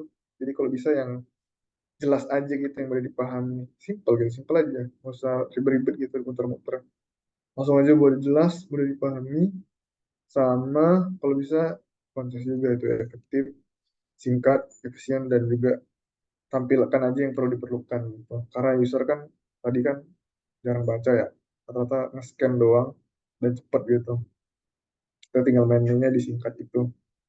Terus solutif kalau bisa, karena user bingung tuh apa nih kalau udah kayak gini aku mau ngapain nih gitu. Ya, ke temen juga kita kan pasti kalau ini kan pasti ngasih solutif juga, ngasih saran gitu. Jadi komunikasinya kayak temen gitu. Kita ngasih informasi yang jelas, terus juga singkat padat dan juga ngebantu temen gitu. Contohnya ya kayak gimana Kak gitu. Jadi ini contohnya Tokopedia nih, ketika teman-teman nyari produk atau barang yang mau dibelanjain, itu kan pasti nulis nih contohnya barang demo kawal MK gitu kan di Tokopedia. Pasti kan nggak ditemukan dong. Pasti nggak ada dong. Maka informasi yang muncul produk nggak ditemukan. Itu udah bagus. Terus cuman kalau dari pilihan dua ini lebih baik tuh dibuat ringkas, singkat padat dan useful dan solutif gitu. Di sini ngasih udah ringkas, jelas dan ngasih solusi. Coba kata kunci lain nih, atau cek rekomendasi di bawah ini, apakah udah sesuai dengan produknya gitu kan.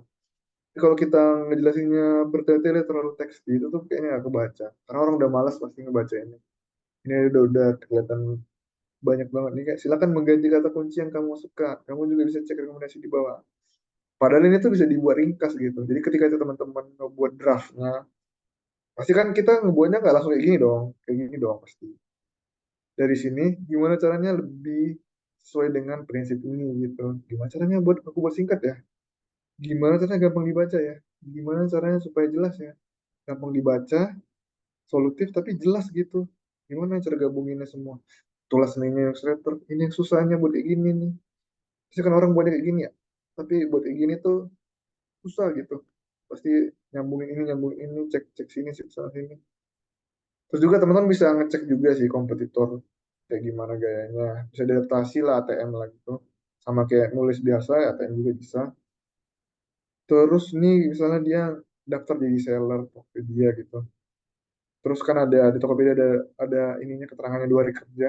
Nah, kalau di sini tuh dia diterima padahal tuh sebenarnya bisa diproses gitu. Jadi ini jadi misleading gitu. Padahal kan bisa diproses karena 2 hari kerja gitu. Tapi ini tuh dibilang udah diterima, nunggu berapa diterima, nunggu berapa karena kata-kata diterimanya itu tuh takutnya orang ngiranya salah paham gitu. Karena orang banyak scanning ya. Jadi kalau bisa gimana caranya orang itu membaca scanning tapi kita ngejelasinnya secara clear gitu. Terus di sini juga ngejelasin tuh ini tuh bakal dikirim melalui email, berarti useful kan. Kamu tinggal nunggu di email aja gitu. Kalau ini kan dia ajukan sedang diproses atau ke PDF. Terus dia nggak tahu terus aku mau nunggu kapan? Nunggunya kapan nih? Nunggunya kapan? Terus aku terima informasinya dari mana gitu? Ini bertanya user kan. Ya kalau bisa dikasih tahu infonya nih. Kamu nunggu di email dan paling lama 2 hari. Kan dia scanning pasti kan. Oh, diproses. Ini email lama 2 hari. Udah selesai gitu.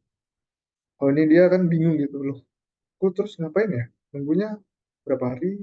Dikirimnya di mana? Terus Tokopedia ngubungin aku gimana?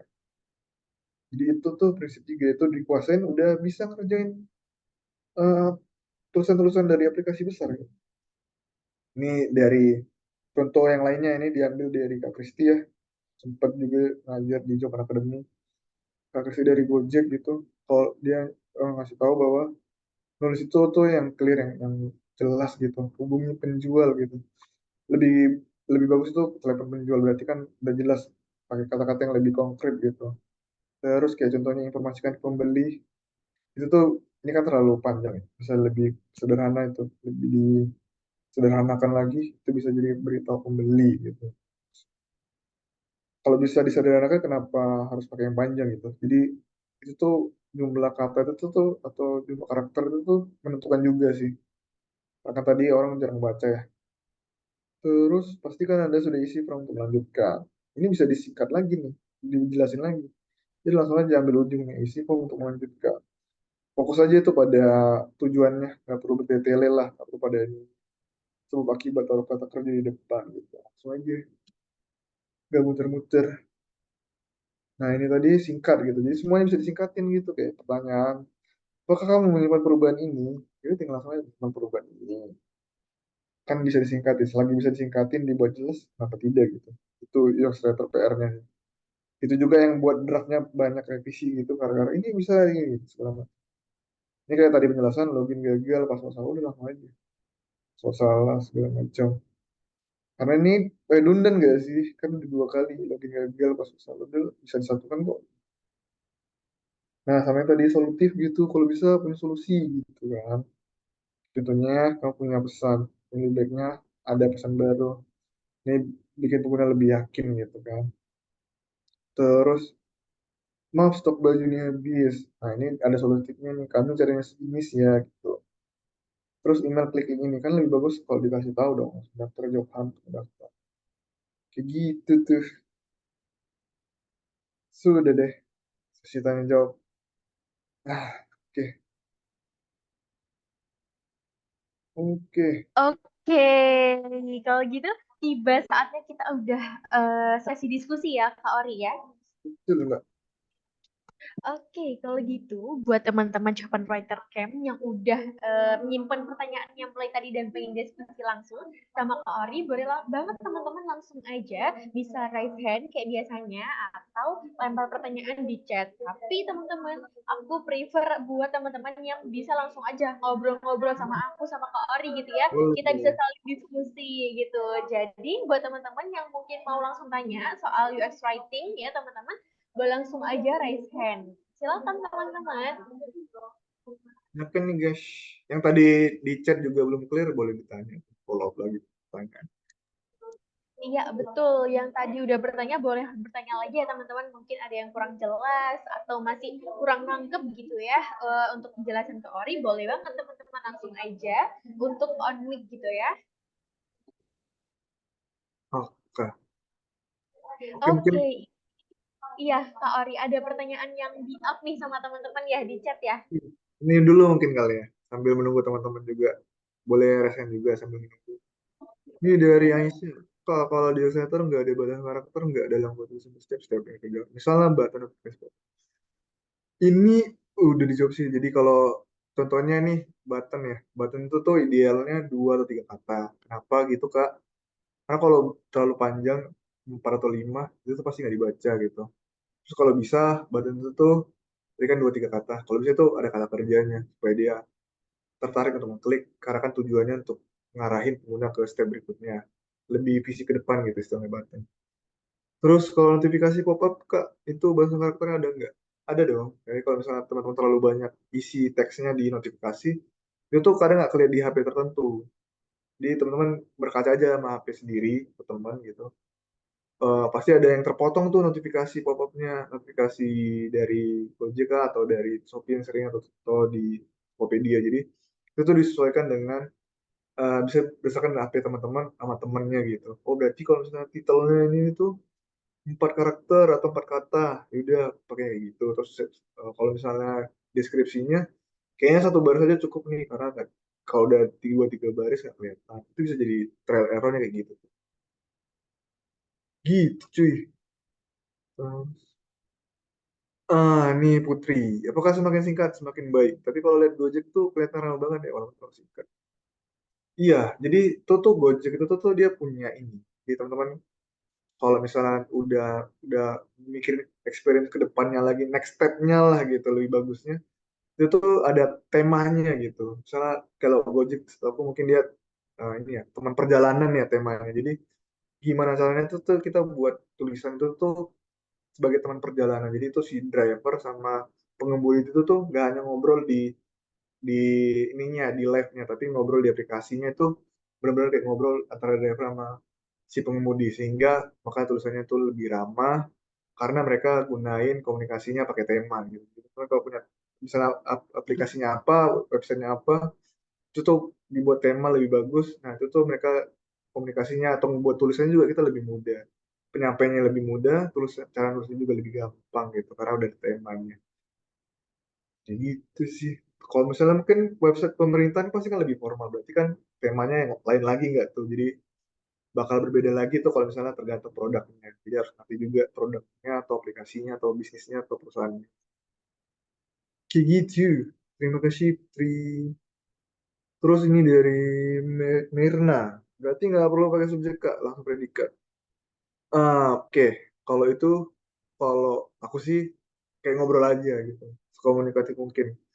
Segampang dimengerti orang. Karena kan ada orang yang ngerti subjek predikat atau kalau kita buat tulisan subjek predikat jadi susah dibaca. Tapi itu kembali lagi di ini perusahaan teman-teman. Kalau misalnya perusahaannya ternyata bank gitu atau yang formal atau dia perusahaan pemerintahan atau pajak gitu kan, otomatis kan pengguna usernya itu kan lebih ini ya, lebih dewasa. Kalau itu boleh, tapi kalau misalnya target usernya kayak Gen Z atau milenial ya kayak ngobrol aja gitu. Itu tergantung kembali lagi tergantung ininya ya produknya atau perusahaan. Tapi kalau yang aku biasa sih aku kayak ngobrol aja kayak gampang jelasin aja.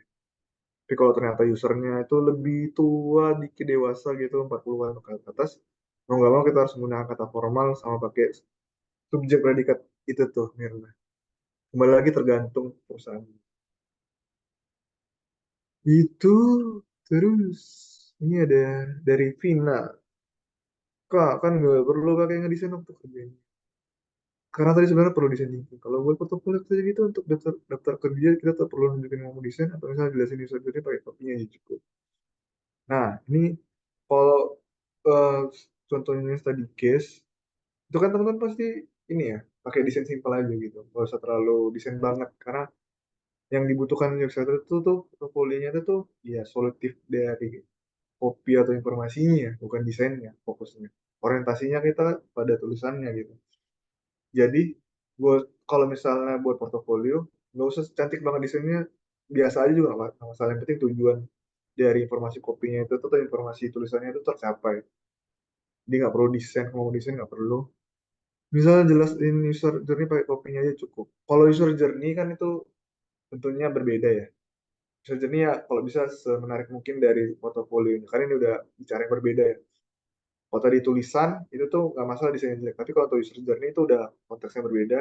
Kalau itu tuh ya gimana caranya buat user journey yang nggak ngerti di portofolio. Itu tuh gimana caranya nampilin desain atau tulisan informasi di PPT, di ininya, Google ininya, Google Slide-nya itu tuh gampang dimengerti dari user journey. Kalau kopinya aja user journey-nya jelasin cara copy tulisan doang kan tidak menarik. Jadi buat tetap buat menarik juga portofolio.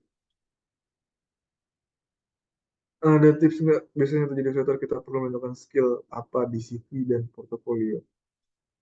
Oke, menunjukkan skill dan karya apa? Oke, jadi kalau pengalamanku sih ini ya, itu tuh eh, teman-teman kalau punya tulisan di Medium atau di artikel apa itu tuh bisa juga dimasukin di portofolio. Maksudnya portofolio di CV gitu. Karena dulu aku buat portofolio itu tuh dari Jopan Bootcamp ya. Terus juga saya dari portofolio tugas Bootcamp itu tuh aku lampirin portofolio ini juga aku pernah nulis apa walaupun nggak berhubungan dengan illustrator karena mereka kadang nanya kamu pernah nulis apa emang selain ini gitu. Aku pernah nulis jurnal atau gini gitu juga perlu gitu ditonjolin di CV mungkin atau portofolio itu kayaknya nggak ini ya nggak perlu tonjolin karena mereka nyari sendiri kadang gitu. Oh ini si Ore Rinaldi di Google tuh pernah nulis apa gitu itu perlu juga itu exposure. Tapi kalau yang ditonjolin di CV sama portofolio sebenarnya cara problem ininya sih problem solvingnya. Jadi teman-teman misalnya punya buat buat case tadi sendiri lah gitu atau contohnya teman-teman nge-revamp nge-revamp itu ngerevisi tulisan dari aplikasi tertentu. Contohnya kayak gimana Kak aplikasi tertentu? Contohnya nih Maxim. Maxim kan si aplikasi ini ya baru, maksudnya baru dalam arti belum terlalu fokus pada produk. Itu tuh bisa kita revisi, kita kasih suggestion, kita kasih datanya, terus kita tampilin solusinya, tulisannya apa, terus kita riset, kita testing, itu tuh udah bagus apa enggak gitu. Jadi itu bisa contohnya ngerevisi aplikasi yang menurut teman-teman itu kurang gitu. Kayak teman-teman aja yang kayak ngeliat, oh aplikasi ini kayak kurang, kayaknya aku bisa buat lebih bagus. Ya udah, itu bisa jadi portofolio. Tapi jangan lupa dicantumin sumbernya atau minta izin gitu. Itu aja sih. Oke, nanti yang komen mungkin kita nanti dulu, kita simpen dulu. Kita lanjutin nih. Oke. Iya nih, Kak Ori, ada Kak Regina Kencono yang ingin tanya nih, karena raise hand ya. Silakan Oh, Kak Regina. halo Kak Regina.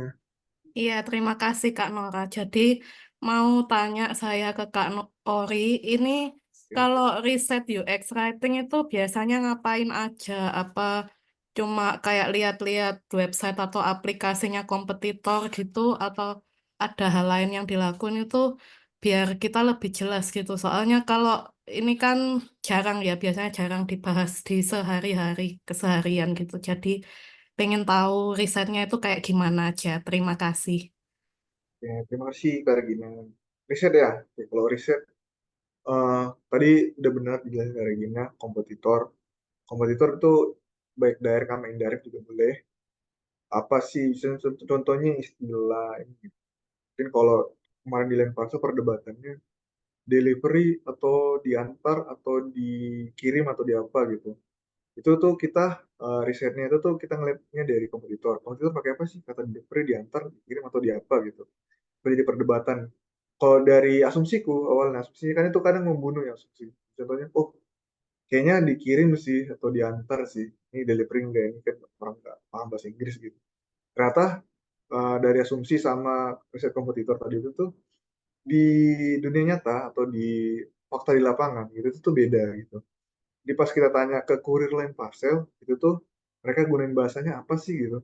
Ternyata mereka gunain bahasanya delivery. Ternyata mereka bilang, kita bisa gunain delivery kok, kok mas gitu, karena delivery itu tuh udah cukup paham orang, karena kan ada Pizza Hut ya, Pizza Hut delivery gitu. Itu kan Pizza Hut udah lama banget tuh gunain kata delivery. Maksudnya udah sering kata delivery, jadi sehingga kita bisa di lapangan kata delivery. Jadi, biasanya bisa banyak, bisa dari kompetitor, bisa dari tadi itu tuh apa, yang dari kompetitor yang misalnya contohnya yang dari kompetitor kayak gimana sih, Ri gitu. Yang dari kompetitor tuh kayak aplikasi yang lagi booming lah, trennya kayak Gojek sama Shopee sama Tokopedia atau Spotify atau apa atau Noise gitu, itu kan sering digunakan sama orang sekarang. Di situ tuh bisa kita ambil kata-katanya gitu. Nah, kan mereka banyak gunain aplikasi ini tuh, jadi kita harus tahu tren kata-katanya atau lagi sering digunakan user gitu tuh apakah relate dengan aplikasi kita gitu. Itu juga perlu gitu indirect walaupun nggak kebetulan kita, itu bisa mungkin ada inspirasi atau yang bisa diambil lah gitu. Sama dari fakta di lapangan tuh, kalau di pasar kita nanyanya ke kurir, ke ini pengirim, ke penerima gitu kita tanyain juga. Jadi yang paling valid sih ya ke pengirim penerima.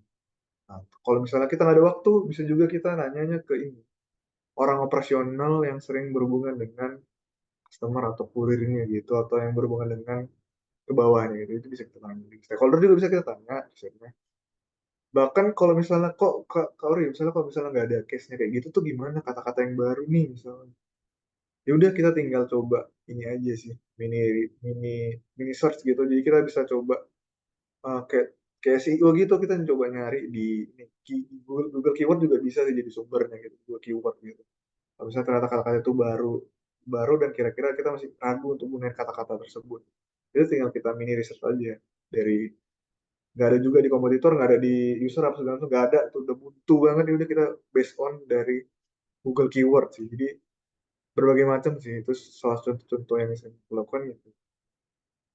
Gitu Kak. Sorry tadi Kak, ini ya lupa. Sorry sorry. Oke, Ya, terima kasih Kak Ori. terima kasih Kak. Mohon maaf nih, lupa nih Kak namanya. Oke, terima kasih. Ada Oke. pertanyaan follow-up Kak? Atau ada gambar?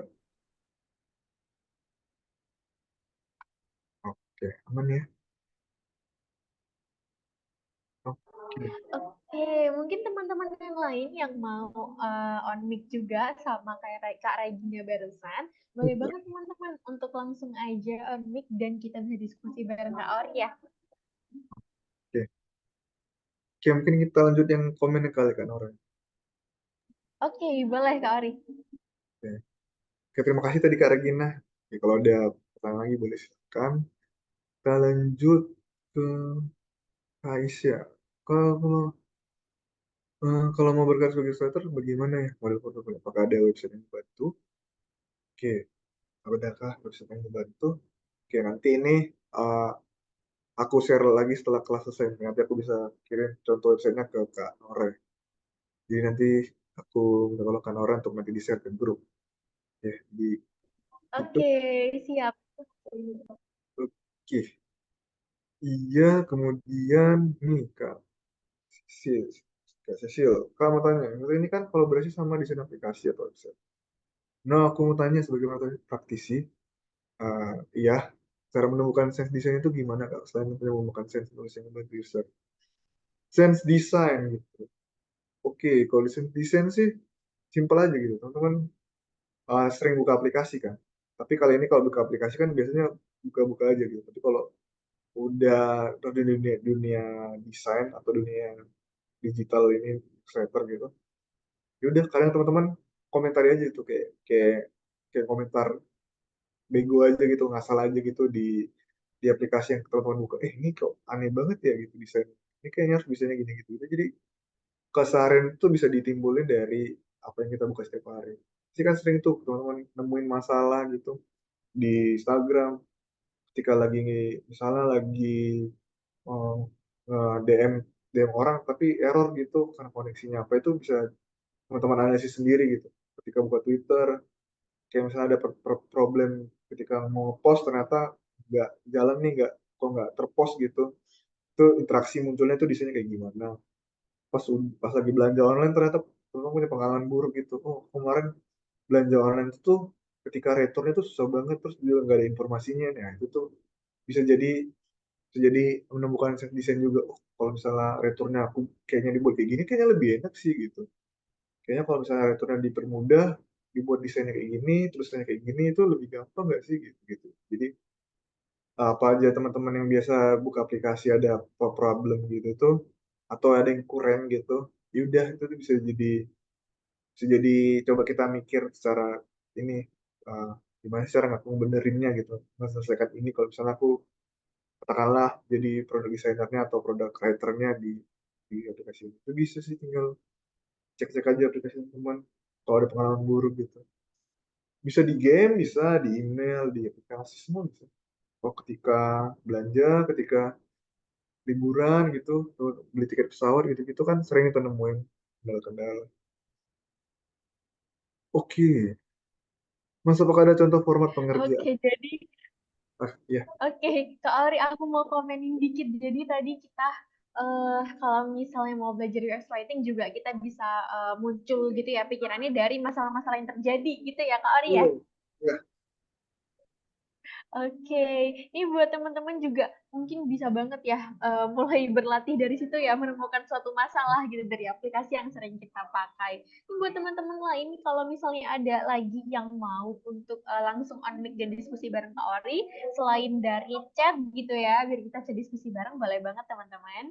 Sambil menunggu, kita lanjut lagi nih Kak Ori, sampai pertanyaan siapa ya terakhir kira-kira di chat karena banyak banget nih antusias teman-teman keren banget malam hari ini. Iya, tadi Kak Sisil, Sisil ya.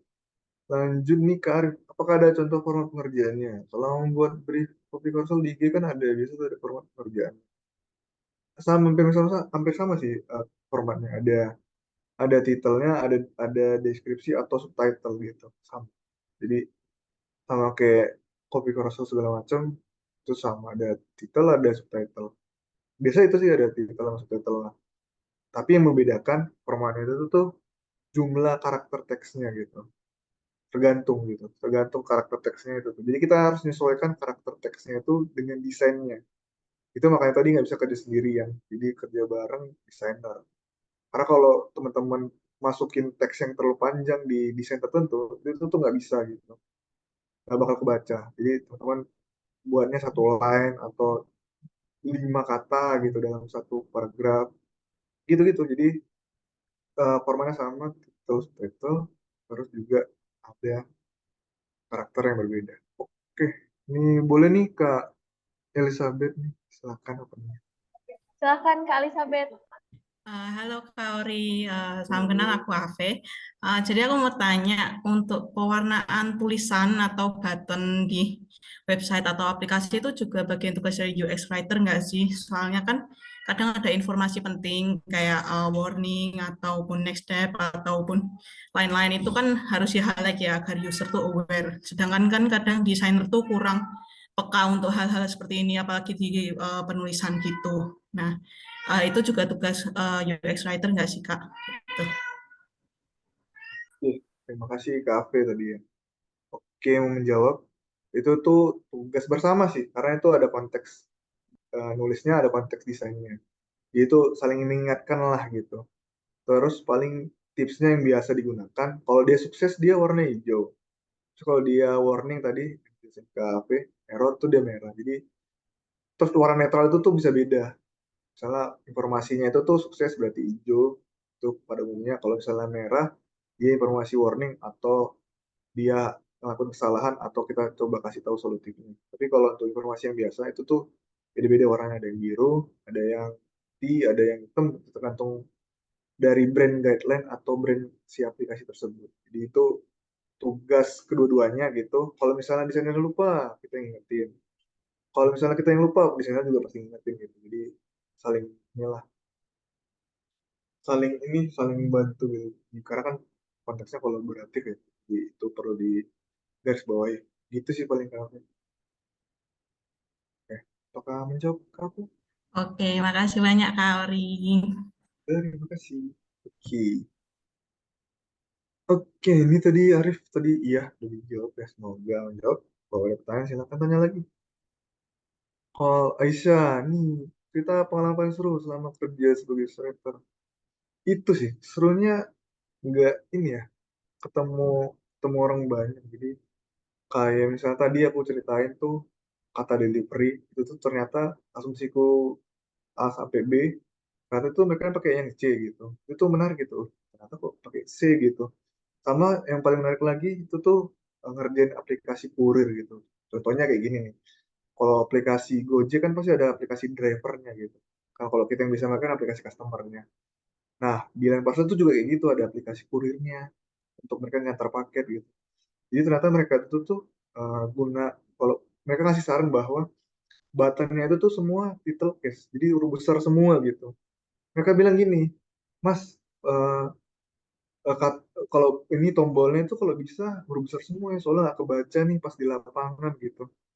Ternyata pas kita lihat, ternyata APP dari kurir kita itu tuh pakai rata-rata pakai Android, sama ukurannya itu tuh agak kecil APP jadul lah katakanlah gitu. Jadi mereka nggak kebaca itu kalau misalnya tulisannya terlalu bagus, estetiknya terlalu bagus, terlalu estetik gitu, terlalu inilah bokeh apa gitu nah, itu ternyata nggak sesuai gitu. Jadi mereka pengennya tulisannya huruf besar semua buttonnya itu tuh beli kebaca karena mereka kan ngantar paket atau ngantar paket tadi itu tuh kan di jalan ya.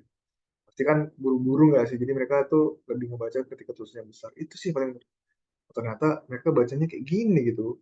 Secara prinsip UX, prinsip desain segala macam nggak nyambung gitu. Tapi ketika di lapangan, ternyata mereka kayak gitu tuh gunain. Huruf besar semua. Tapi itu kalau misalnya prinsip UX kan mengganggu segala macam. Secara estetika UI juga kurang gitu kan. Jelek banget kalau misalnya huruf besar semua di button gitu. Tapi itu ternyata mereka makanya kayak gitu. Jadi itu yang menarik aja sih, seru. Ternyata kayak gini tuh di lapangan tuh berbeda banget sama yang kita pikirin. Itu sih Aisyah semoga menjawab. Ini Kak Regina lagi nih bertanya. Kok biasanya antara proses solutif sama singkat mana yang lebih diutamakan? Oke, kalau dari aku sih ini ya. Oh, oke, terima kasih Arif. Kalau dari aku ya solutif sih, solutif ya. Karena kan tugas reviewer itu kan memandu ya. Jadi next step-nya ngapain tuh harus udah kita pikirin jauh hari. Makanya ada mikirin. Jadi ketika kita buat tulisan itu tuh kita mikirin ke depannya itu tuh dia bakal kemana gitu.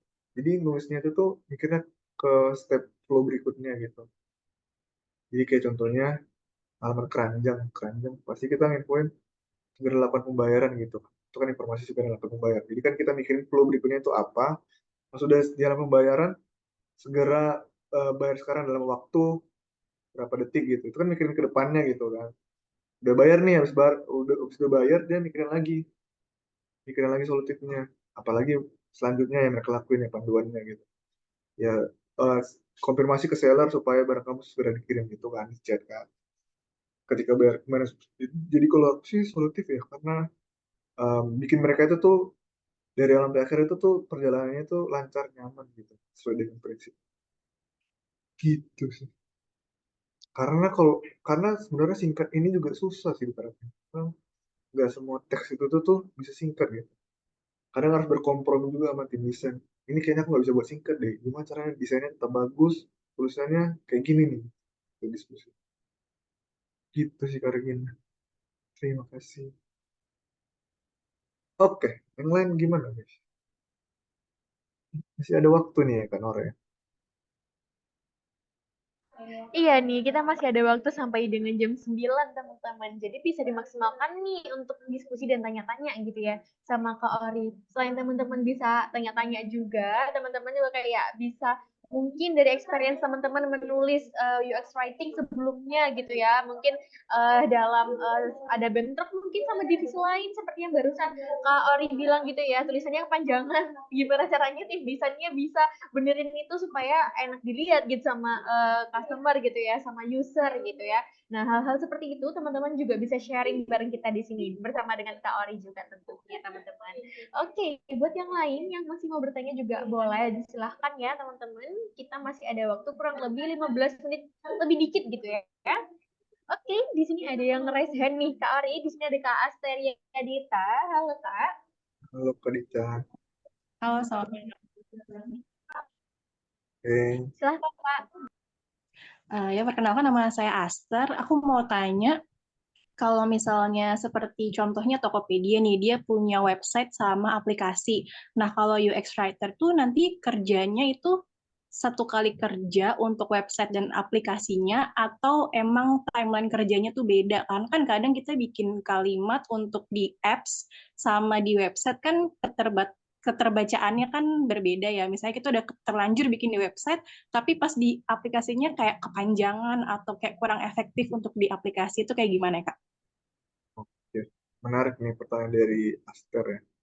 Iya, bener tadi pertanyaannya. Itu tuh sekali kerja atau enggak? Kak? Enggak sih. Jadi itu beda kerjaan karena ranahnya berbeda, produknya berbeda, pendekatan juga berbeda. Jadi kalau kita coba adaptasi contohnya dari Tokopedia, itu tuh kalau misalnya dulu ya mungkin, sekarang aku nggak tahu, tapi dulu itu tuh kalau misalnya kita bisa nyari produk di Tokopedia, tapi pas udah mau bayar itu tuh diarahinnya ke aplikasi.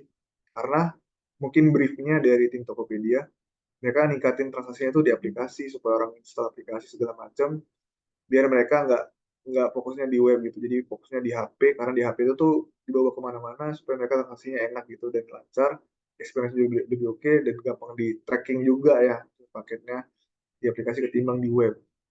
Jadi kalau kita lihat di web itu kan pendekatannya berbeda tadi tuh objektifnya, kalau aku lihat karena mereka arahinnya ke aplikasi, jadi ketika mau transaksi mereka nulis tuh untuk pembayaran kamu bisa bayar di aplikasi, klik ini untuk download atau klik ini untuk langsung masuk gitu.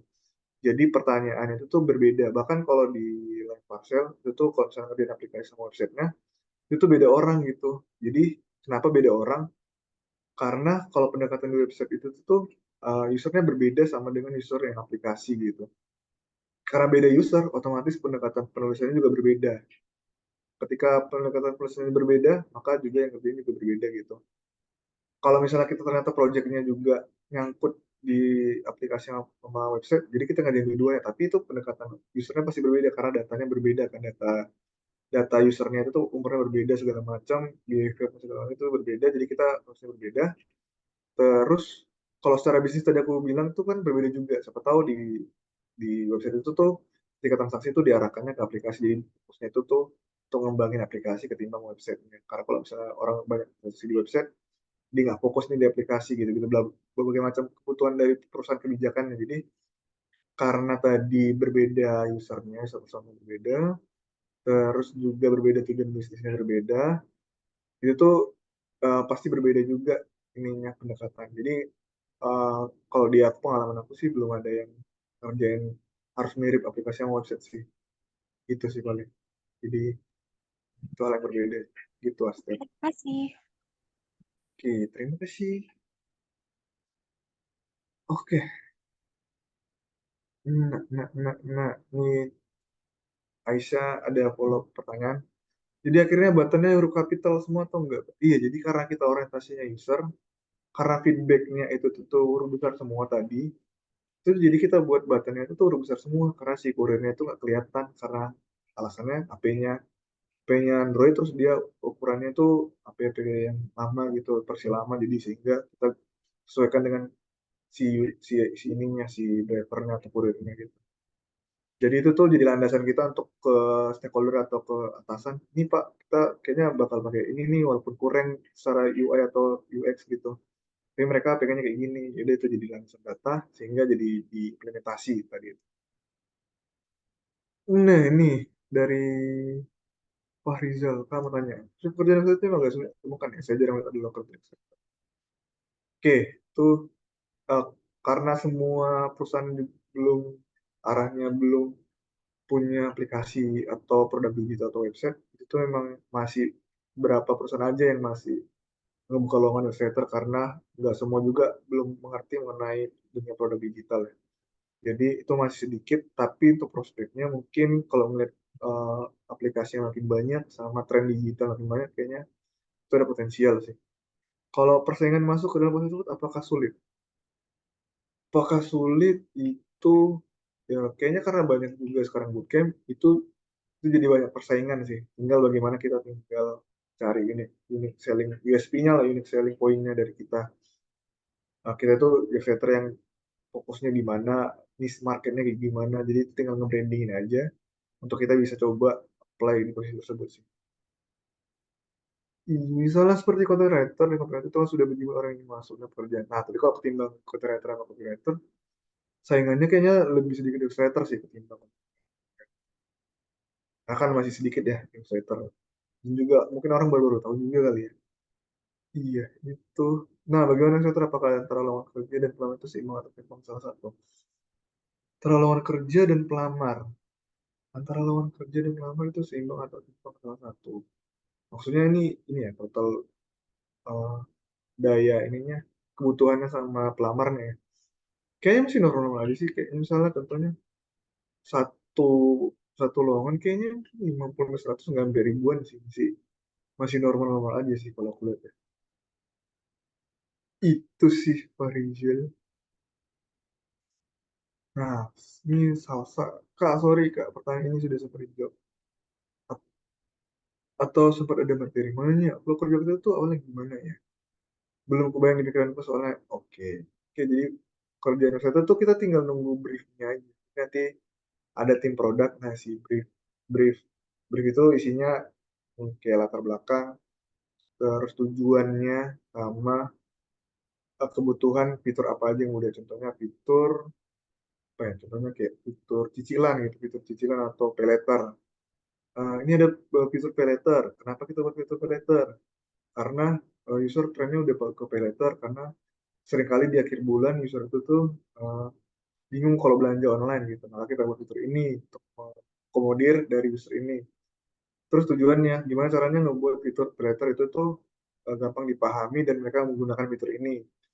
Terus problemnya, cara ngedukasi user fitur creator ini itu tuh supaya dimengerti orang itu gimana. Jadi itu briefnya kayak gitu. Jadi nanti dibuat flow-nya. Kira-kira creator itu bakal diinfoin di mana? Apakah di menu aplikasi, atau di halaman pembayaran, atau di notifikasi, atau di email gitu. Pintu pintu terdepannya untuk fitur ini gitu. Jadi kita brainstorming bareng sama tim desain, sama tim produk, kita obrolin gitu gimana flow-nya dari awal sampai akhir. Ya udah nanti kita kalau udah ada flow-nya, gimana aja bakal diinformasikan, kita buat draftnya aja, draft kontennya. Oh kalau misalnya notifikasi, aku buat draftnya dulu nih. Kalau misalnya dia halaman menu, aku buat judulnya apa ya? Oh pay letter, kayaknya udah oke nih ketimbang cicilan. Atau aku buat bahasa yang lebih menarik nih, beli beli sekarang bayar nanti, ya itu kayaknya lebih gampang dimengerti nih dengan pay letter. Udah kita coba buat draftnya. Udah habis itu dari situ tuh kita coba testing gitu, kita testing apakah nama fitur pay letter bayar nanti, beli sekarang bayar nanti, atau cicilan, itu tuh ada tiga opsi itu tuh mana yang lebih dimengerti. Oh ternyata mereka lebih mengerti pay letter nih, jadi nggak perlu ribet buat beli buat tagline tadi tuh beli sekarang bayar nanti gitu kan, pay letter udah ngerti kok, nggak usah perlu ini. Jadi tinggal diimplementasikan. Dari implementasi tersebut, karena udah dari feedback segala macam, kita kasih ke tim engineer-nya supaya nanti dibuat jadi live di Play Store sama App Store. Udah deh, kita tinggal nunggu feedbacknya aja apakah fitur itu tuh creator tadi itu tuh udah dimengerti orang nggak gitu. Tiba-tiba ternyata kita lihat review dari Google Play Store, App Store, atau review dari sosial media. Fitur pay letter ini kurang kurang paham nih di bagian ini, gini gini gini. Aku kemarin susah banget ngajukan ini, beli itu susah gitu ngajukannya. Ya udah dari situ kita angkat isunya, kita kembali lagi mulai dari awal, kita benerin lagi, iterasi lagi, desain lagi, buat copy atau tulisan lagi, sampai dengan mereka benar-benar paham, feedbacknya udah habis. Tapi bakal ada feedback terus sih, kalau dari pengalamanku tuh feedback itu nggak ada habisnya. Jadi pasti ada improvisasi improvisasi terus, jadi bakal ada revisi terus, nggak ada habisnya, karena kebutuhan user kan nomor satu. Jadi kalau ada ini kebutuhan terus sih kayak gitu. Salsa, apakah sudah dapat gambaran lo kerjanya mulai dari brief tadi sampai dengan live produk? Ya, kalau misalnya teknisnya, cara nulisnya tadi itu tuh teknisnya kayak tadi jelasin. Jadi bisa buat tulisan itu berdasarkan prinsip tadi. Dari prinsip tadi itu tuh di clear, concise, sama useful itu tuh dibuat sesuai dengan desainnya, karakternya dibuat berapa karakter, dipaskan lah gitu, disesuaikan sesuai dengan kolomnya, detailnya berapa karakter, terus objektivitasnya gimana, itu pakai basic tadi itu tuh udah bisa aja sih. Gitu, Salsa. Terima kasih sudah kebayang kalau gitu. Oke, oke, ada lagi nih? Oke, buat teman-teman yang lain nih, siapa tahu masih ada yang pengen ditanyain dan didiskusikan gitu ya sama Kak Ori. Silakan banget teman-teman, kita masih ada sedikit waktu, mungkin beberapa orang masih cukup gitu ya waktunya ya. Silakan teman-teman. Iyu, iyu, ada lagi.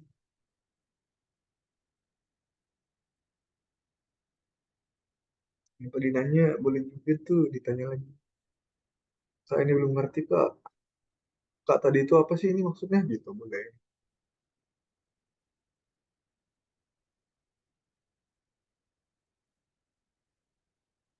Boleh. Oke, selain teman-teman bisa bertanya, teman-teman juga, oh ada lagi nih Kak Ori yang bertanya di sini dari Kak Rido nih, Kak Ori. Di sini Kak Rido tanya soal indikator sebuah UX writing itu sudah cukup baik atau belum dilihat dari mana. Nah, ini juga yang mungkin jadi pertanyaanku ya. Bedanya mungkin kayak misal udah jadi untuk copy UX writing-nya setuju atau misalnya baik itu sama aja artinya. Tapi di mana kelihatan kalau itu lebih bagus dan lebih cocok indikator oke-nya tuh sebelah mana gitu mungkin ya Kak Ori ya. Silakan Kak. Oke, jadi kalau di ini, kalau salah keseluruhan tuh ada KPI-nya gitu. Misalnya, seberapa mudah informasi ini dipahami, itu dalam satu satuan aplikasi. Itu tuh kalau misalnya 100% itu tuh, contohnya datanya kuantitatif 100% itu jarang banget. Tuh kalau udah 85% ke atas, itu udah cukup bagus gitu. Jadi itu bisa jadi indikator ketika nanyain ke user di tiap quarter gitu, nanyain apakah informasi di aplikasi ini sudah cukup dipahami gitu. Itu kalau keseluruhan ya gitu, kebutuhannya. Jadi kalau kita tiap quarter bakalan itu, kalau di atas 85% itu udah bagus banget. 80% mungkin cukup, di bawah 70 kurang gitu. Jadi kita perlu evaluasi buat yang bagus lagi gitu informasi atau tulisannya. Tapi kalau kebutuhannya untuk ngebandingin kata tadi yang aku ceritain kayak delivery, pengiriman atau diantar, itu mana yang sering digunakan orang gitu kan kita masih ambigu kan. Ini semua kata-kata ini tuh digunakan orang gitu. Apa yang menjadi sering digunakan tuh biasa kita ngelakuin langsung ini sih ke lapangan. Interview langsung gitu. Kalau tadi kan untuk seluruh aplikasi pakainya kuantitatif, pakai data gitu untuk KPI. KPI Key Performance Index gitu tiap quarter. Tapi kalau yang untuk case tertentu itu tuh kayak contohnya kata doang itu tuh bisa A/B testing pakai survei. Kalau misalnya dari survei tersebut itu tuh di atas mayoritas 50% itu udah bisa digunakan katanya. Tapi kalau misalnya pakai kualitatif ditanya ke user, kayak tadi contohnya aku langsung nanya ke kurirnya, itu tuh jauh lebih oke sih. Aku lebih suka yang kualitatif langsung interaksi sih karena jawabannya valid gitu. Katakannya kalau survei kan itu tuh ya, jadi ini yang ngisi kan karena diiming-imingi bonus 10.000 atau 20.000, itu bisa-bisa jadi mereka ngasal ngisinya gitu. Jadi aku lebih nyaman kualitatif. Ngedenger langsung orang gitu, kalau misalnya dari 5, misalnya 10, 10 orang nih, terus 8 orang lebih setuju pilihan ini, A/B testing yang konteksnya. Itu aku udah bisa ambil aja sih. Kayak delivery, oh ternyata memang yang dari 10 orang, 9 orang kata delivery ini lebih oke nih ketimbang pengiriman atau diantar. Tidak, aku udah pasti pilih itu tuh. Itu sih. Apakah cukup dipahami nih, Rido? Cara sederhana kayak gitu sih. Jadi yang bisa ditanya seberapa paham, seberapa dimengerti gitu. Misalnya tadi contoh pay letter gitu. Untuk case pay letter tadi itu ya udah kita tanyain bisa kuantitatif. Oh, kuantitatif berarti ada indikatornya 1 sampai 10. 1 sangat sulit dipahami. 10 mudah dipahami. Jadi tinggal coba kita parameterkan. Itu kalau di kita 8 aja tuh udah bisa digunain. Oh berarti 8, 8, 80% gitu dari 1 sampai 10, 8 gitu. Ya udah kita udah bisa develop gitu. Tapi kalau 7, 6 kita harus berubah lagi gitu tuh. Kalau misalnya kita kurang tadi kuantitatif ya. Kalau kualitatif tadi itu tuh lebih ke experience aja sih. Mendengar langsung tuh lebih enak aja gitu. Pede aja untuk membuat percaya diri aja ketika oh ternyata aku dengar langsung oh berarti udah oke nih next rating tuh gitu. Gitu sih. Gitu. Semoga paham penjelasan yang sangat ribet. Kayaknya tadi sempat dibahas mengenai artikel. Kalau portofolio nulis artikel terus diri, biasanya apa yang dilakukan? Atau apa ciri menurut seorang itu punya profesional? Oke, sebenarnya dulu jadi itu interview aku nanya, kau pernah nulis apa nih selain buat portofolio rating?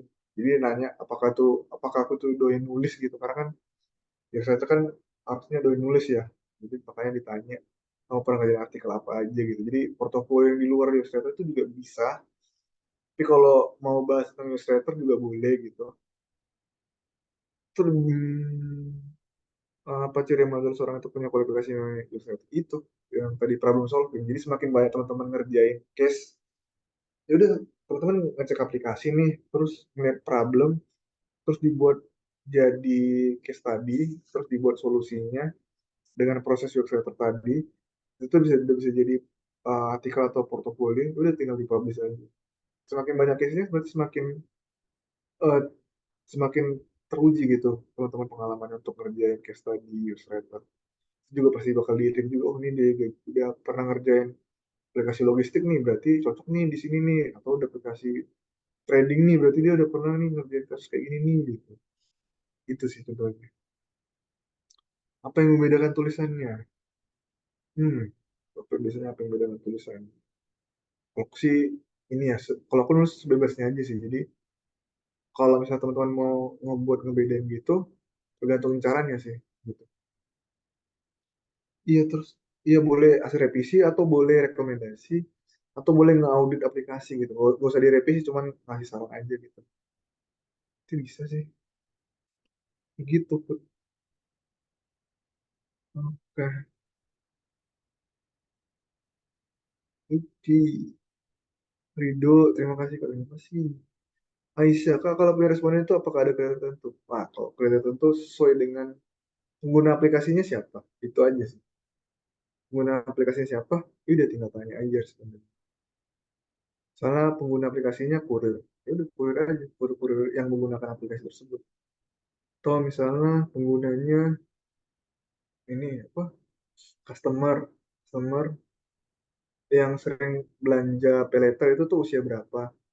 Soalnya mungkin pay later oh ini nih apa orang yang udah berumah tangga mungkin pay later karena dia butuh cash flow jadi dia kadang menggunakan pay later itu tuh untuk kebutuhan gitu jadi untuk menunjang kebutuhan di akhir bulan. Berarti orang-orang yang berumah tangga yang sering pakai pay later itu jadi responden gitu aja. Itu tuh minta respondennya tuh ada tim data nih, tinggal minta aja sih. Jadi kita nggak perlu ribet bikin respondennya, datanya semua udah ada, tinggal minta tim data kalau ada ya. Tapi kalau nggak ada ya kita tinggal minta tim produk. Eh, customer yang pakai paylater tuh siapa aja sih Kak? Oh, customer yang pakai paylater tuh ada 1.000 orang. Aku boleh nggak minta 5 ya? Aku mau nanya-nanya nih. Begitu sih, Aisyah. Ini pertanyaan terakhir kali Kak, Nur. Dari Pak Rizal. Iya nih, bisa jadi pertanyaan terakhir ya, teman-teman, untuk yang Kak Muhammad Harizal ya. Silakan Kak Ori. Oke, saya melihat kelihatannya agak mirip dengan copywriter, yaitu menghasilkan kita tapi tetap bisa. Asumsi saya sepertinya portofolio psikologi gimana? Kalau kalau dari sini copywriter lebih mirip dengan psikiater. Oh iya, iya karena di newsletter itu ada copywriternya juga sih. Jadi kayak notifikasi kan copywriter ya. Atau kalau misalnya ada notifikasi itu kan directnya ke aplikasi, tapi tiba-tiba kadang ada jadi artikel.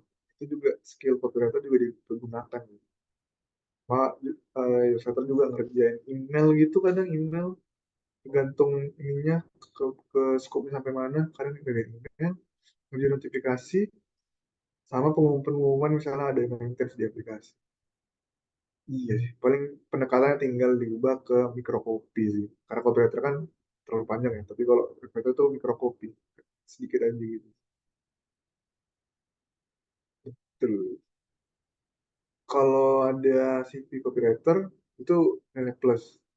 Tapi kalau bisa porsinya lebih banyak illustrator isi CV-nya.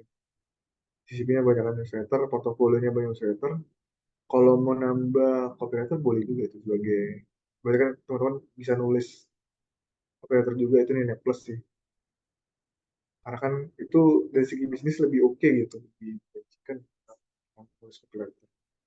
Gitu sih, Pak Rizal. Oke, Kak. Terima kasih. Oke. Oke, terima kasih untuk Kak Farizal yang sudah bertanya dan teman-teman lainnya yang udah bertanya juga dan diskusi sama kita pada malam hari ini. Aku lihat antusias teman-teman sama UX Writing tinggi banget gitu ya. Materi malam hari ini tuh seru, nggak kalah seru sama materi yang kemarin-kemarin. Karena teman-teman juga pengen banget gali lebih detail lagi gitu ya sama Kak Ori. Tapi maaf banget ya untuk waktunya kita udah habis gitu ya teman-teman. Udah malam, udah jam 9 gitu ya. Saatnya aku dan Kak Ori dan teman-teman yang lain untuk pamit di sesi yang keempat ini. Teman-teman, kalau begitu aku mau mengucapkan pertama terima kasih sama Kak Ori dulu nih. Karena udah available, udah bersedia gitu ya untuk membagikan insight-nya tentang UX Writing pada teman-teman Job Writer Camp untuk sesi keempat pada malam hari ini. Terima kasih Kak Ori. Dan terima kasih juga untuk teman-teman yang sudah hadir gitu ya. Dan tetap istiqomah gitu ya sampai dengan sesi keempat pada malam hari ini. Terima kasih sudah hadir dan juga terima kasih sudah antusias dengan materi pada malam hari ini. Kalau begitu, teman-teman, sesi kita pada malam hari ini sudah selesai. Terima kasih semuanya dan selamat malam. Sampai jumpa di sesi kelima nanti, teman-teman. Terima kasih. Terima kasih, guys. Jika Bye-bye. kasih. Terima kasih, Terima kakak-kakak. kasih, sama-sama. Terima kasih. Terima kasih.